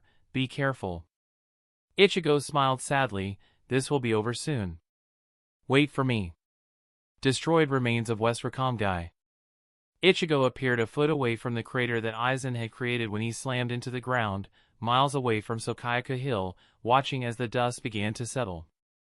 He placed his hand over the Hogyoku. With this I can. Ridiculous, Aizen's voice whispered from within the debris. That with strength alone you were able to push me back. What's ridiculous, Ichigo stated, is that you didn't finish me off when you had the chance. When the dust fully cleared, Aizen was seen, hunched over, grabbing at the left side of his face that had took the brunt of Ichigo's punch. I could say the same thing to you, Kurosaki Ichigo. It was in that moment he saw that Ichigo's Zanpakuto was whole once more. But I see now, with the Hogyoku's power your physical attributes have vastly increased. Something I should have foreseen when I first noticed it. You will pay for what you did to Oriheim. Aizen smirked. I see, you think that just because you have the Hogyoku, you pose a threat to me. Don't make me laugh. You can feel it, can't you? Abandon hope now, Kurosaki. I will show you that with that strength alone you are far below that of my own. Ichigo watched as Aizen's butterfly wings sharpened before he dematerialized and rematerialized right behind him. Ichigo spun around, parrying Aizen's blade with his own. The force behind the blow caused the very mountain beside them to vanish from existence. Can you see, Kurosaki Ichigo? That with a single swing of my blade I can change the very landscape. Ichigo glared. Thanks to Inoue Oriheim, I will fully be able to test out this power which transcends both Shinigami and Hollow. Aizen shot forward and began wildly striking at Ichigo, who parried every single strike. Each time their swords meet, the sound of thunder roared across the land. I see now, Aizen began, ignoring the shower of sparks that rained down from the clashing of metal against metal. Our two Hogyoku are vastly different. Or is it that you have not suppressed your Hogyoku yet? He slashed, managing to cut Ichigo from right shoot to left hip. Ichigo shot backwards as his Hogyoku began to glow, and Aizen watched as the wound healed instantly. The Hogyoku granted him instant regeneration as well. He thought to himself as Ichigo shot forward and began going on the offensive. It was Aizen's turn to glare as he felt himself getting pushed back, and after every couple of strikes he would feel metal pierce his skin. How? How is he keeping up with me? I can read him just as clearly as he can read me, for we both have the Hogyoku. My power is vastly superior to his own. So how? How is he keeping up with me? And he's... Aizen's eyes hardened. He hasn't even used Resurrection. So then how is he keeping up with me? You have not yet begun to transcend. He shouted angrily. Do you not see this as pointless? If I wanted, I could shatter your blade with a single swing. Putting the full force of his power behind the swing, Aizen brought his blade crashing down, subconsciously noting that Ichigo's Hogyoku had flashed brightly for the quickest moment. He watched in disbelief as Ichigo stopped the blow with a single finger, the ground beneath them caving in a display of unimaginable power. Once the destruction was finally done, the two found themselves floating above a crater so massive it was as if a meteor had descended from the heavens and slammed into the Rakongai. Impossible! Aizen exclaimed to himself, stunned at the emotionless face of Ichigo. I would understand if he dodged it. No. Its speed alone was so great he shouldn't have been able to dodge it. Although if he would have I would have understood, but he blocked it. With a single finger. He blocked my attack. Why are you so surprised? Ichigo suddenly asked, breaking Aizen out of his stupor. Is it that unbelievable that I blocked your sword? Does it scare you when things you don't understand happen right before your eyes? Aizen quickly put distance between himself and Ichigo. Don't speak as though you've won, he shouted, losing composure. Your Hogyoku momentarily reinforced the strength of your arrow. Nothing more. Therefore, I'll erase your very existence from. His words halted the second he reached into his white cloak. Ichigo's golden eyes shone brightly as he slowly lifted his hand. Could it be that you are looking for this? Aizen's eyes widened as they landed on the white medallion that contained Yamamoto's Bankai. When did he? He realized the second he finished his thought, when he sent me flying away from Sokaiku Hill? I don't think you're going to need this, after all. What would a transcendental being such as yourself want with a mere Bankai? Ichigo began, putting the medallion into his pocket. Aizen's eyes burned with rage. You insolent fool. Ichigo shot forward, swinging his blade upwards and slashing Aizen across his face before he had time to fully dematerialize and reappear a few feet away. He clutched his face as blood poured freely from the deep cut Ichigo had inflicted. He refused to show how surprised he was at the burst of speed Ichigo had just displayed. What an interesting move just now, Aizen, Ichigo began, raising his Zanpakuto. You should know by now, putting distance between me is meaningless. Aizen's purple eyes bore into his own with nothing but pure loathing as he began to heal from the cut. Are you happy that you stopped my blade? Happy that you took Yamamoto's Bankai from me? Happy you wounded me? I merely didn't calculate all the variables surrounding your Hogyoku. Don't get so full of yourself, Kurosaki Ichigo. Ichigo's eyes narrowed as the diamond-shaped point on Aizen's forehead suddenly opened, revealing a vertical black eye upon the center of his forehead. Slightly taken aback, Ichigo also noticed that Aizen had begun trembling. The third eye started bleeding, looking around wildly as it did so before cracks began forming and spider-webbing across Aizen's face. Aizen let out an earth-quaking roar as he was enveloped in bright purple light that shot to the heavens, the shock wave so violent that Ichigo felt himself slowly skidding backwards. He's evolving further. With one final roar, the light surrounding Aizen suddenly shattered and Ichigo's eyes widened at his enemy's appearance. The skin on Aizen's face had split open down the middle and pulls back around the sides of his head to reveal a blackened, demon-like skull. 3 holes ran vertically down his chest, the Hogyoku standing at the center of the top hole. His feet became single claws, and his hands and feet became blackened, with his right hand fusing with his Zanpakuto. Aizen's butterfly-like wings also changed into a set of 6 sheet-like wings, with eyes set upon the center, adorned with hollow-like skulls, and trailing into tendrils. A monstrous form. So, you won't allow me to be surpassed by this pathetic excuse of a hollow Hogyoku? Aizen asked himself in a demonic voice. A bluish-purple energy sphere instantly formed from one of the hollow-like skulls on the top of his wings that shot towards Ichigo and detonated faster than the Primera could register.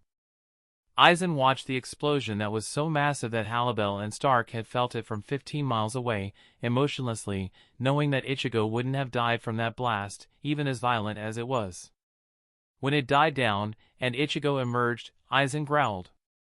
Ichigo was standing in the exact same spot, his body already healing from the devastating blast, the Hogyoku on his chest glowing brightly. That last attack, Ichigo thought to himself worriedly. It was even stronger than our Ciro Imperiala. If it wasn't for the Hogyoku, I would have been. taking that attack, only did that to you? Aizen snapped, the healing capabilities of your Hogyoku exceed my calculations. However, Aizen shot towards him, slamming his fist into Ichigo's chest and sent him crashing into the ground. Ichigo recovered almost instantly, but only for a second before he found Aizen's clawed right hand gripping his throat tightly. If my power was superior to yours before this transformation, now, it should be inconceivably different. When Ichigo just locked eyes with him, but didn't respond, his hand tightened. Can you hear me, Kurosaki Ichigo? As he spoke, his wings surrounded Ichigo. The hollow-like skulls atop his wings instantly generated a circle of bluish-purple spiritual energy around the Primera before detonating a ring-shaped shockwave. You should have used Resurrection if you wanted to stop me. You are too cocky and now you've lost your chance. In your current state you are not worthy of having me devour you, but because you have consumed the Hogyoku. It is the only logical way to stop you. You should feel honored that you will be a part of my greatness until time ends. You will be free of your inferior existence. This is your end. Kurosaki Ichigo. Ichigo swiftly grabbed Aizen's wrist and brought the monster closer. Thanks to the Hogyoku, I have something far superior to just Resurrection. Aizen's eyes widened and released his grip on Ichigo, and an instant later watched as Ichigo was suddenly engulfed by a blinding black racer that shot skyward. What is this? He exclaimed angrily, looking to the sky. This Ryatsu. It's not completely hollow or Shinigami. Nor is it the Hogyoku evolving him into a greater existence. What is this? To think, Ichigo's voice echoed from within the black racer that took on the appearance of black flame, that this power was hidden within me my entire life. Were it not for the Hogyoku. Aizen was taken aback when the very top of the column of black flames branched out, forming a type of cross. Aizen. I would run if I was you. Though, that won't save you for long. Aizen's eyes narrowed. You. Before he could finish speaking, a spear of condensed racer shot out of the column and pierced him, removing his left arm, shoulder, and a large piece of his chest. He fell to his left knee, angered, despite his body rapidly healing the wound. When the black flame suddenly dispersed, Aizen was taken aback at what he saw, stunned that Ichigo still had more to show. Black, dragon-like, racer wings had sprouted from his back. The horns when he donned his hollow mask had grown out of his head. A crown made entirely of racer floated above his head. What is that form? As if the knowledge had been within his mind all along, Ichigo whispered. Sengunda Itapa. Shinigami, Bolstandig. Aizen's eyes narrowed as if the very name of Ichigo's transformation offended him. Second release, Death God Complete Holy Form. What foolishness is this? As Ichigo's wings stretched out, he took in the changes his body had undergone. The horns that sprouted from his head were the same as they were in his resurrection, the wings that had first sprouted when he faced the wizards. The racer flowing in his body was completely different than before, foreign. Yet as he looked down at his hands they reminded him of someone. After a moment he whispered, Yuria. It was just loud enough for Aizen, whose eyes narrowed, to hear. Another moment passed before Ichigo's eyes met Aizen's once more. Quincy. My mother was a Quincy. Why wasn't I told of this before? Aizen's took a step forward. Your Ryatsu is similar to their own? Las Noches/Throne Room, several months ago. For how long we have been speaking, you don't seem surprised that we are standing before you. A voice continued casually, completely unthreatened by the fact that he and his comrades were standing before Sosuke Aizen. Aizen's eyes passed by each of the 5 figures that were cloaked in white robes, each featuring a white hood with black face mask and epaulets. His eyes finally rested one that seemed to be in charge. Something tells me that approaching me here wasn't done without much preparation on your part. After all, you haven't avoided the gaze of the Godai 13 for so long by moving about foolishly. Aizen paused. As such, you know I was within the Godai 13 when Kurosaki Ichigo and his allies invaded Soul Society.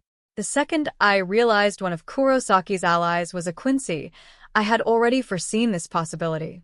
The only thing I was wrong about was when you would make yourselves known.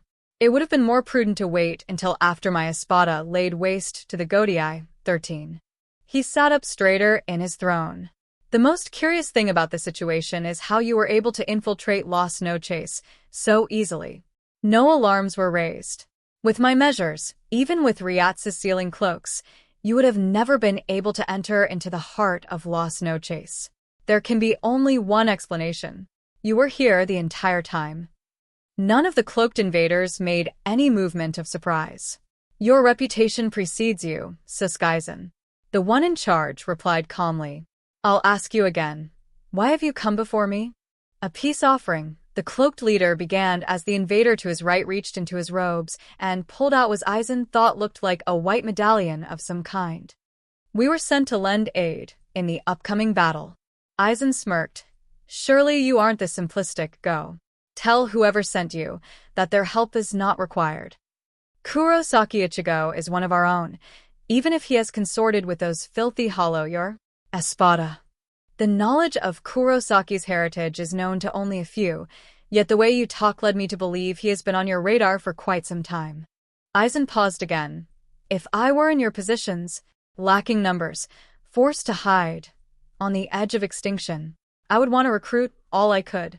And being in your shoes, Kurosaki Ichigo would be the first on my list to recruit. One of the cloaked figures shifted slightly. It was all the answer Aizen needed. Why? Have you truly come before me? Aizen asked darkly. Just as darkly, the leader whispered. We weren't only sent to help you in your battle against the Suriidii. We were sent to recruit you. For the briefest of moments, Aizen gazed past the invaders towards the back of his throne room, just fast enough to see Sabe vanishing into her own shadow. Present. I see, Aizen whispered. Benkai of a Shinigami, resurrection of an Arrancar, and Yuryu Ishida took on a form similar to this. Let still, I believe. The Hogyoku fused all of your powers into an ultimate release. Yet, you still remain in a dimension far lower than my own. His own wings stretched out. I am disappointed, if this is all you have to show. Ichigo stared down at his recreated blade that now was made out of tightly condensed reisher to give it form. It reminded him his first Benkai's form, though it was much longer, at least 2 feet longer, and becomes more curved as it neared the tip, with 3 protrusions along the blunt end of the sword close to its tip. While retaining its manji-like shape, the tsuba becomes more curved and jagged. Its chain was now longer as well, attaching to both the base of the sword's hilt and to Ichigo's wrist, forming a wide loop. You should have taken my warning to run away more. Aizen instantly shot forward at blinding speeds, slamming his fist into Ichigo's face hard enough that if he had hit a mountain it would have shattered instantly. Yet it was also in that moment that, even before Ichigo was sent fly by the force of the blow, his left wing reacted to the sudden attack. It was almost as if it had become sentient as it came crashing down and slamming into Aizen with the same force that he had sent to Ichigo. The two went spiraling in opposite directions, with Aizen being the first to regain his balance, slamming into the ground, yet still skidding back, upturning the earth. Fixing his eyes on where Ichigo should have been, they widened as he looked over his shoulder. Ichigo stood behind him, his face covered by a faint pattern that seemed to trace the veins. In the very instant my attack hit, reisher flowed directly into his blood vessels, increasing his defensive power, and not only that. His arrow beneath adding another layer of absolute defense. He watched as the pattern slowly faded. I didn't even dent him. Ichigo instantly raised his free hand, making a fist before slamming it down like a hammer. Aizen felt as if gravity had increased 5,000-fold as the bala-like attack slammed him into the ground. It was odd that despite being in a dimension all on his own, he could still feel as if the air had been sucked out of his lungs. You should have never crossed me, Aizen. Now look at you, becoming a monster. Hollow-like, the very thing you refused to become to gain power.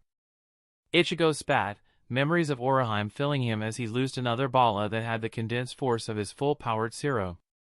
I will avenge Orihime. Aizen, who was ready for the second one, struck at the base of Ichigo's wrist and sending the bala skyward before grabbing Ichigo by the throat and tossing him away. Ichigo recovered easily, standing straight up as Aizen recovered. Why, you think too highly of yourself. Kurosaki Ichigo. Before B finished speaking, Ichigo raised his Zanpakuto. At its tip formed a massive orb of back erasure that came to life, engulfing the Zanpakuto and giving it a new form. You must hurry, Ichigo. If he realizes he cannot defeat you, and flees, you may never get the chance to do this again. Hogyoku's voice echoed within him. I won't let him leave here alive. Before Aizen could respond, Ichigo released the Zanpakuto-turned arrow. Aizen didn't move, no. Didn't even register that the arrow had shot past him, a mere inch from his head, nor did he have time to react as the very speed of the arrow, coupled with its intense power, caused the entire right side of his body to disintegrate, stunning the god as he fell to the floor. The arrow, Ichigo's personal holy arrow, crossed a vast distance before detonating. The resulting explosion was unlike anything released within the spirit world before.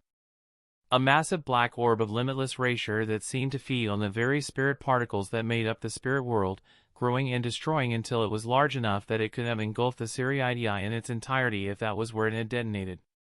Large enough to blot out the sun for several minutes before it dispersed, releasing hundreds of ring-like shockwaves that caused destruction on their own. The result, a permanent scar on the spirit world, a scar that couldn't be erased. Devouring one who has bonded with the Hogyoku isn't the only way to stop them. Ichigo whispered, as the Hogyoku at the center of his chest began glowing brightly. As he began regenerating, Aizen's eyes widened as he felt a push against his soul, still not being able to comprehend the power of Ichigo's last attack. Ichigo watched as he vanished in a burst of light and reappeared far enough away so that the pushing sensation was gone. His eyes narrowed. You were trying to inject my soul with my own Hogyoku. Ichigo shot towards him and the two locked blades. The ground shook as the finality of the battle suddenly became real for Aizen. You mean to cancel out my own Hogyoku by fusing it to your own? After all, you were the one that said you wished to devour me. With their blades still locked, Aizen once again created a ring of condensed erasure around Ichigo. Devouring you and absorbing your Hogyoku are two separate things entirely. Do you take me for a fool? He roared as the ring detonated in a massive explosion, yet he didn't stop as he released no fewer than 1,000 orbs of energy, each with the power to destroy everything within 10 spirit miles. The flames engulfed all around Aizen as he began laughing manically at the explosion. The laughter died out the second he felt the familiar pushing against his soul. The raging explosion split in two, having been divided by a single flap of Ichigo's wings. No! Aizen whispered, more to himself. I can't even hurt him now. He fell to his knees as his own Hogyoku greedily took in the Hogyoku energy that Ichigo was releasing. The Primaris slowly descended, falling to Aizen's level. Back! Aizen snapped, loosing another one of his energy blasts. Ichigo batted it away, feeling his own energy plummet drastically when he did so before releasing Bala, blasting a huge hole in Aizen's chest. The god toppled over, spitting out blood as he did so. The only reason I have been able to maintain this for so long was the energy the Hogyoku gave me. Without it, my own power would have killed me.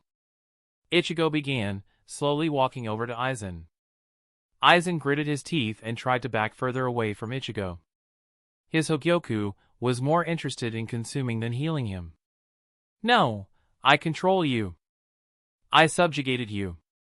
Even now my body's energy is draining. Soon, I'll lose all my power. This truly is my final form. Aizen backed away even further, stopping when he found himself pushed up against a pile of rubble and earth. I won't lose to you. Ichigo stopped when Aizen's demonic face contorted, almost as if it was bubbling up. Aizen's laughter echoed as his body began contorting, expanding and twitching as his body was forced more power than even he could handle. Within moments, Ichigo's eyes widened as he stared up at Aizen, who had transformed himself into a contorted swollen monster that radiated raw energy. Fool! Aizen's demonic voice bellowed, freely giving me this power, yet robbing yourself of it. Ichigo jumped back and began raising his Ryatsu, once again forming his Zanpakuto out of condensed erasure and then transforming it into an arrow. He's making himself into one massive bomb. Impressive that you can use a technique of that caliber more than once, but you can't stop me, Kurosaki Ichigo, he laughed, his left eye bulging out disgustingly. It is far too late for you. The Hogyoku will regenerate me even from this. And with your Hogyoku all but drained. Ichigo glared as his felt erasure from the landscape absorbing into his holy arrow, adding to its power. Aizen's manic laughter echoed over the pulsating, chaotic, and unstable energy that engulfed him in a bright light. Once more acting as if they were sentient, Ichigo's wings stretched out, becoming tendrils that tightly wrapped around Aizen's form, keeping the monster in place. Aizen's laughter grew louder at the realization, no need to fret. I won't be going anywhere. Releasing that attack at such a close range?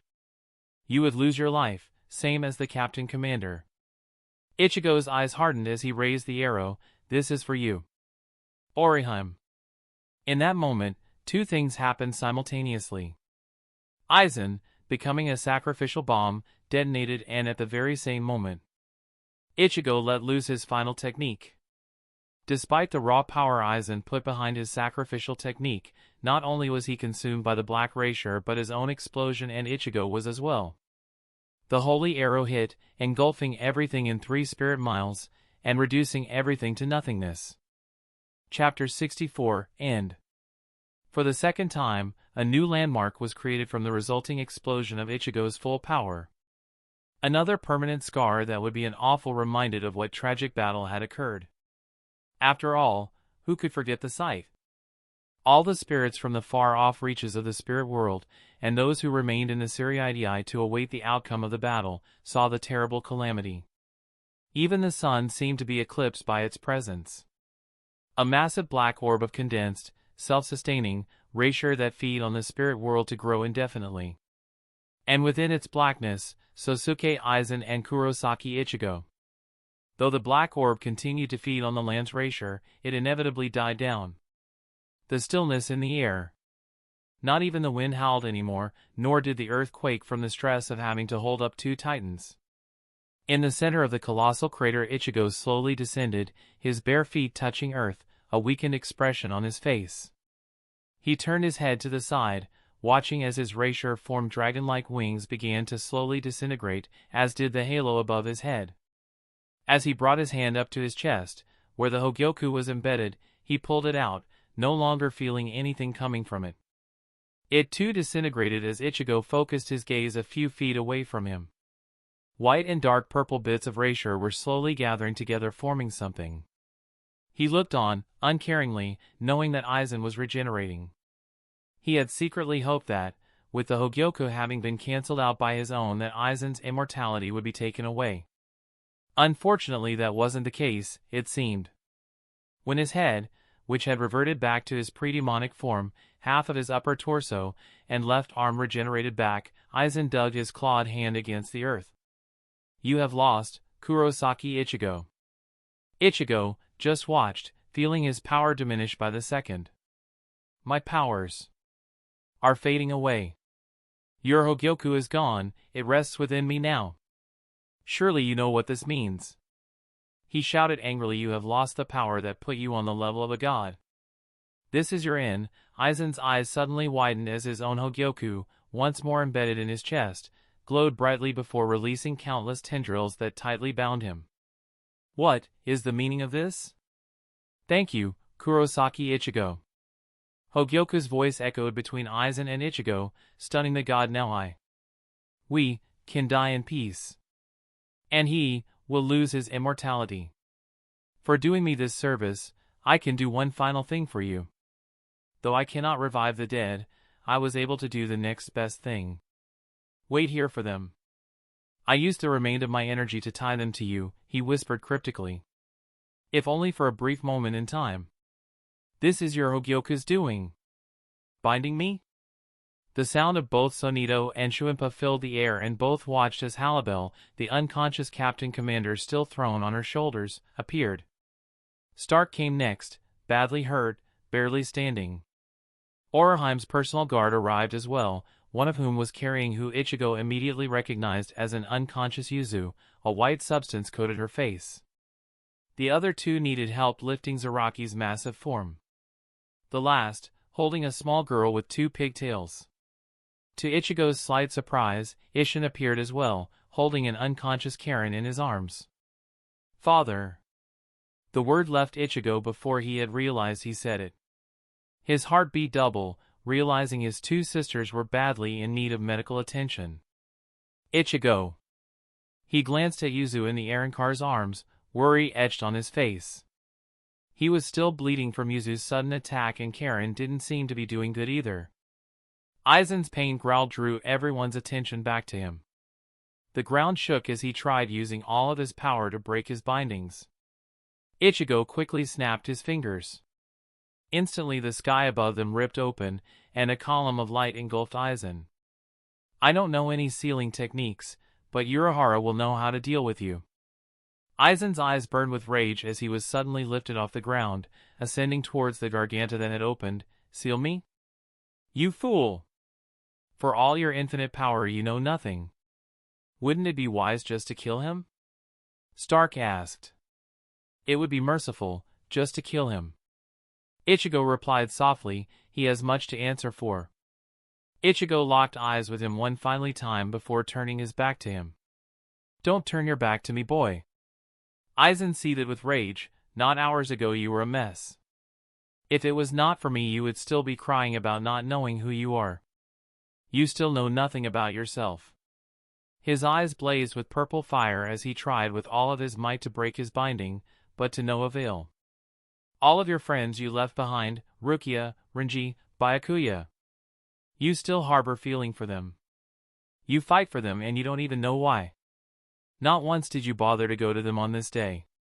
You could care less if they all died." Ichigo glared up at him. "Be silent."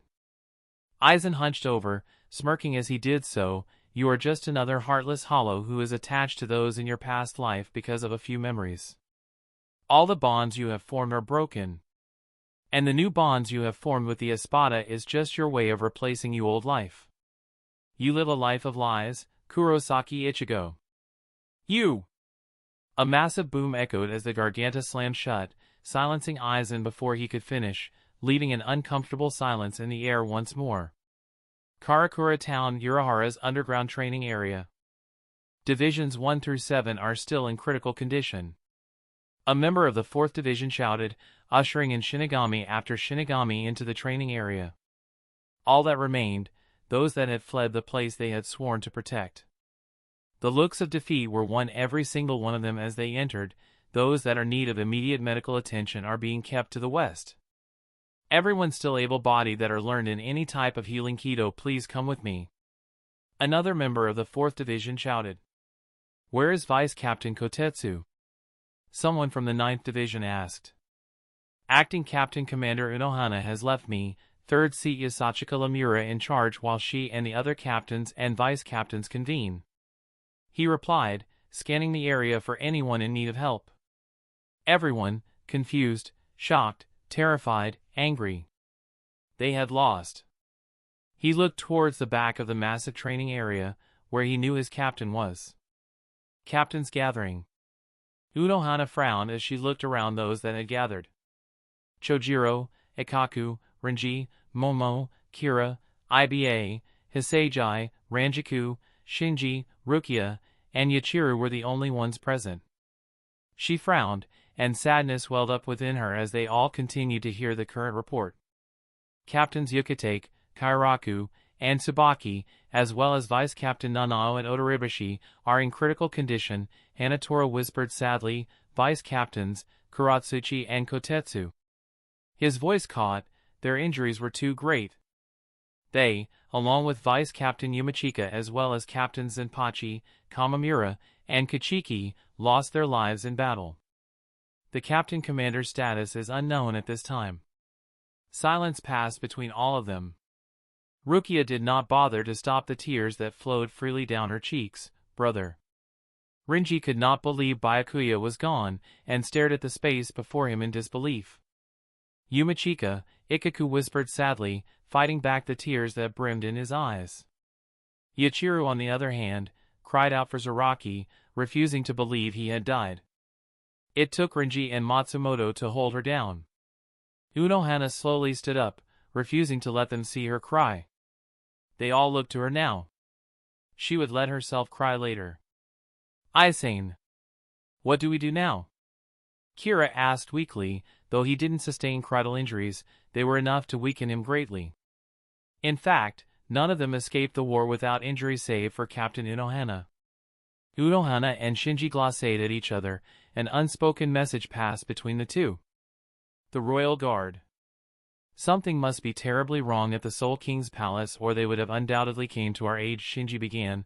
I do not think it involves Aizen, or why would he have need to attack us with such force? No. I don't know much about the Royal Guard, but maybe they just didn't think it was their problem. Hisagi interrupted. No, the Siriidii is destroyed, the Gotii 13 in disarray, and I fear the power that was unleashed in the spirit world has caused damage to the very spirit dimension. This destruction, the Royal Guard would ever ignore. We are left without defense, hidden in the human world, unable to do our jobs. The spirit world defenseless. Unohana began. Right now we need to focus on gathering ourselves together. If it is as we fear and the royal palace is in trouble, we need to remain on high alert. Shinji explained. I think Captain Commander Unohana will agree with me when I say that we need to deploy Shinigami to maintain as much order as possible. As possible? Kira asked. We no longer have enough resources to maintain order completely. It will take years, and in those years we can expect nothing but chaos, lost souls, an increase of hollow activity. The unbalance of souls between worlds will cause untold destruction. Has this ever happened before? Momo asked worriedly. Once, and it led to our decision to end the Quincy threat. There was silence for a few moments. Was it really wise of us to retreat like that? Hisagi whispered sadly, his body trembling with anger. We should have stayed, to help the Captain Commander. That type of thinking is not path we want to tread down. Unohana whispered softly. Matsumoto placed a hand on Hisagi's shoulder. Don't be so stupid, she whispered to her friend. Captain Unohana definitely wanted to stay and help Captain Commander Yamamoto. Much more than you or me. There is no need to say any more, no matter what had happened. In the end, we had to retreat. That is the last order the Captain Commander gave to us. Unohana replied, standing up and walking away from the group, leaving everyone to their thoughts. Shinji watched her leave, eyeing her closely before following after the temporary Captain Commander until they were out of range. Are you okay, Captain Unohana? Unohana smiled sadly. Of course I'm not. Shinji seemed nervous. I mean, well. You hear things, being around as long as I have. If Captain Yamamoto does pass away, it was rumored. She smiled, a genuine smile, as she turned to him. My oh my, it's funny how wildly rumors spread. Do not worry. I can assure you, Captain Hirako. She then frowned, though, I cannot help to think that if I had done what you were referring to, the outcome of this war would have ended differently. I think that as well. I can't help but think we have gotten too soft. Unohana nodded, though, that is not always a bad thing. After all, it was long before your time when we, the original Gotii 13, were known as nothing but a group of murderous thugs. Her eyes hardened. We will not revert back to those days. Spirit World. Ichigo, Stark began, stepping towards the Primera. The stillness in the air was still present. Almost as if Aizen's threat still loomed over their heads. It was hard to believe it was over. Stark, head back, go get some rest. Ichigo replied tiredly. You four as well. Stark made to object, but nodded, opening up another garganta. You coming? He asked Harribel, who frowned as she stared at Ichigo. I'll be fine. Ichigo promised. Father, Ishin stepped forward, I leave the Captain Commander with you. When he awakes, warn him not to come after us. Harribel made to turn around, but froze. Everyone looked skyward. Stark's eyes narrowed on the two small orbs of immaculate light that shot down from the sky, resting, floating a few feet of the ground. Everyone stared, wondering what they were. Ichigo closed his eyes, feeling warmth surrounding them. It was even powerful enough to make him forget his drastic loss of energy. Realization dawned on him after just a moment. So, this is what Hogyoku meant. Though I cannot revive the dead, I was able to do the next best thing. Wait here for them. I used the remainder of my energy to tie them to you, he whispered cryptically. If only for a brief moment in time. Isshin stepped forward. Those are. Both orbs slowly began expanding, and after a few moments, both transformed, taking on human shapes. Ichigo could not believe his eyes. Orihime and Chad stood before everyone that was gathered around. Ichigo fell to his knees, overwhelmed. Orihime smiled at him cheerily, kneeling down next to him while Chad came up and placed a hand on his shoulder. Don't blame yourself, Ichigo, he whispered, smiling. Too bad. We can't thank Hogyoku for tethering our souls to this world for just enough time to say goodbye. It's okay, Kurosaki-kun, Orihime whispered, rubbing his cheek. I'm so sorry. Ichigo replied, tears finding his eyes. Isshin's heart ached to see his son in such a state. Silly, Kurosaki-kun, Orihime giggled, we can't stay here much longer, or... She looked over her shoulder and locked eye with Harribel, maybe we can. Chad turned, locking eyes with Stark and smiling, yeah, maybe we can. Stark and Harribel stood side by side as Chad and Orihime walked over to them. Keep him safe, Chad asked Stark, who nodded. Of course, but what are you? Chad slowly clasped his hand on Stark's left shoulder and slowly began to vanish. Stark's eyes widened as he raised his right hand, it was becoming pale white. You're attaching yourself to my soul. Harribel frowned as she stared at Orihime, I could never make him as happy as you made him. Orihime smiled as she shook her head, no, that's not it. I think, you were the only one, who could make him as happy as I did. Let him. She giggled softly, guide him. She began to vanish, be patient with him. She looked over her shoulder at Ichigo, see, this way, even if you can't see me, even if you can't talk to me. I will always be with you. As long as she is. When she vanished completely, Harribel touched her hair, feeling a hair clip on each side of her head, the same as Orihime's. Ichigo stared at Harribel for a few moments before nodding, knowing it was time. There is so much I want to know, Ichigo began sadly, knowing Isshin was close enough to hear. So much I haven't been told. You stopped Aizen, the others. I can. Ichigo shook his head, once more, his vision fading. This is where we say goodbye. He felt his Ryoryoka level was dropping drastically. My power's almost spent. Isshin looked past him and at Yuzu's unconscious form. I'll watch over her. Ichigo took a step, nearly falling over. Isshin's eyes widened as he stepped forward.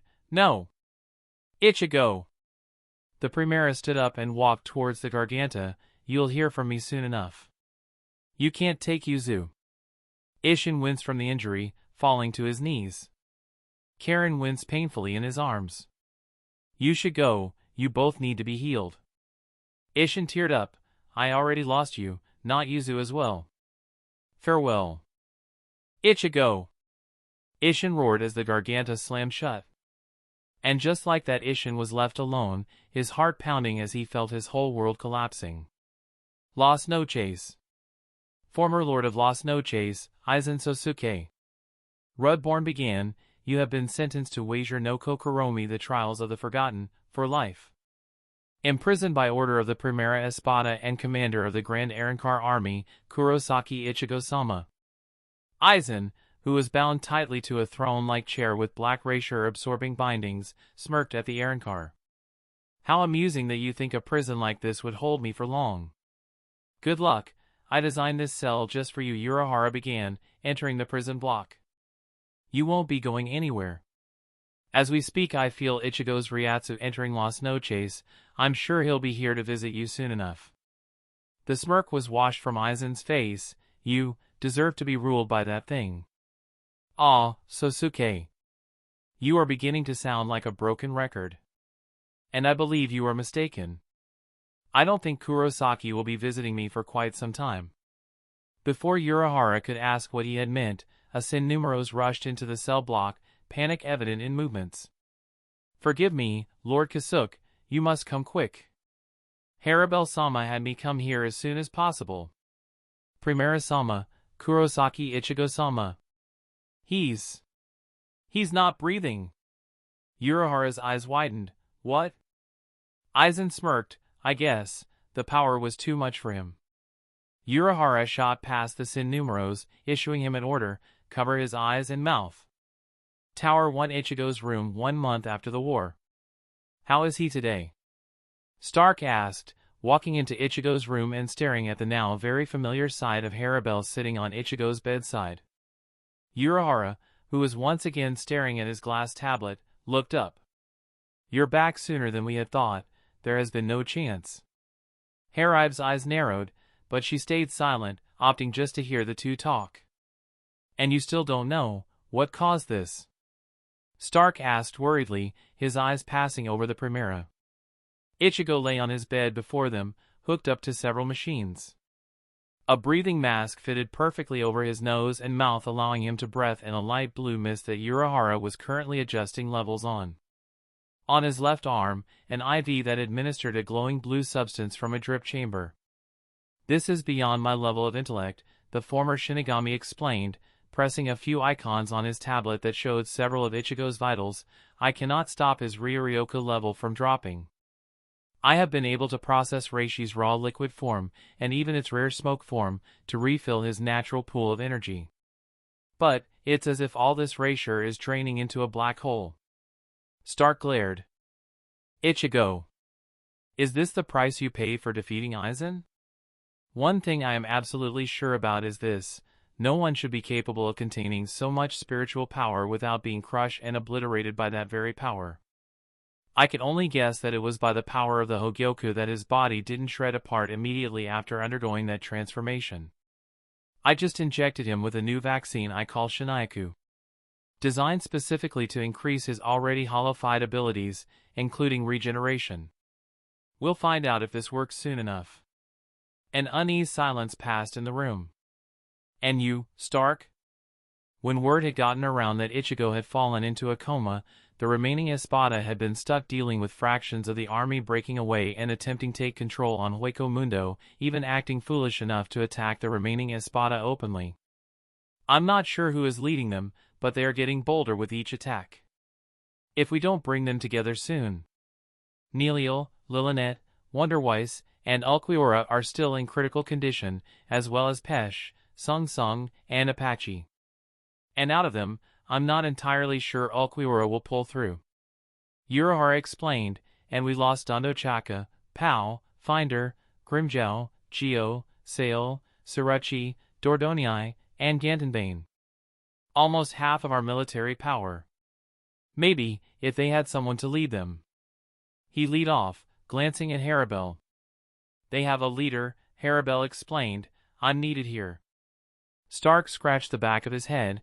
This rebellion isn't a pressing concern, he explained, walking over to the far side of Ichigo's room and pushing against the wall. Dividing down the middle, he watched as it opened up a secret compartment. What are these two? Urahara and Harribel walked over to the two human-sized test tubes. Zaraki Zanpachi and Yuzu Kurosaki were floating within the red liquid that filled the tubes. How is she? Urahara eyed both up and down. It's odd what Aizen did to them. He motioned to the white substance that almost consumed their entire bodies. Zaraki looks as if he is going through hollowification, but it is vastly different. His Reisher readings haven't stabilized as easily as they should. The Vizard stabilized almost immediately after going through this process. And his readings. Urahara lifted up a tablet from a nearby table and inputted a few codes before giving it to Harribel. Harribel nodded. It's almost as if his entire Reisher signature is converting from Shinigami to that of a Hollows. Stark whispered. Yuzu, on the other hand, is something else entirely. Without a spiritual body, her human form shouldn't have lasted this long. If I didn't know any better, I would say she has not only skipped death, but skipped becoming a hollow and going through a transformation that will end with her becoming a. Harribel's eyes hardened. Aizen had the ability to change the composition of an entire soul? It appears that way. After all, it was my desire to destroy the boundary between Hollow and Shinigami that created the Wizards. Aizen, having been more fused to the Hogyoku than I ever was, merely took it a step further. A final insult to Ichigo.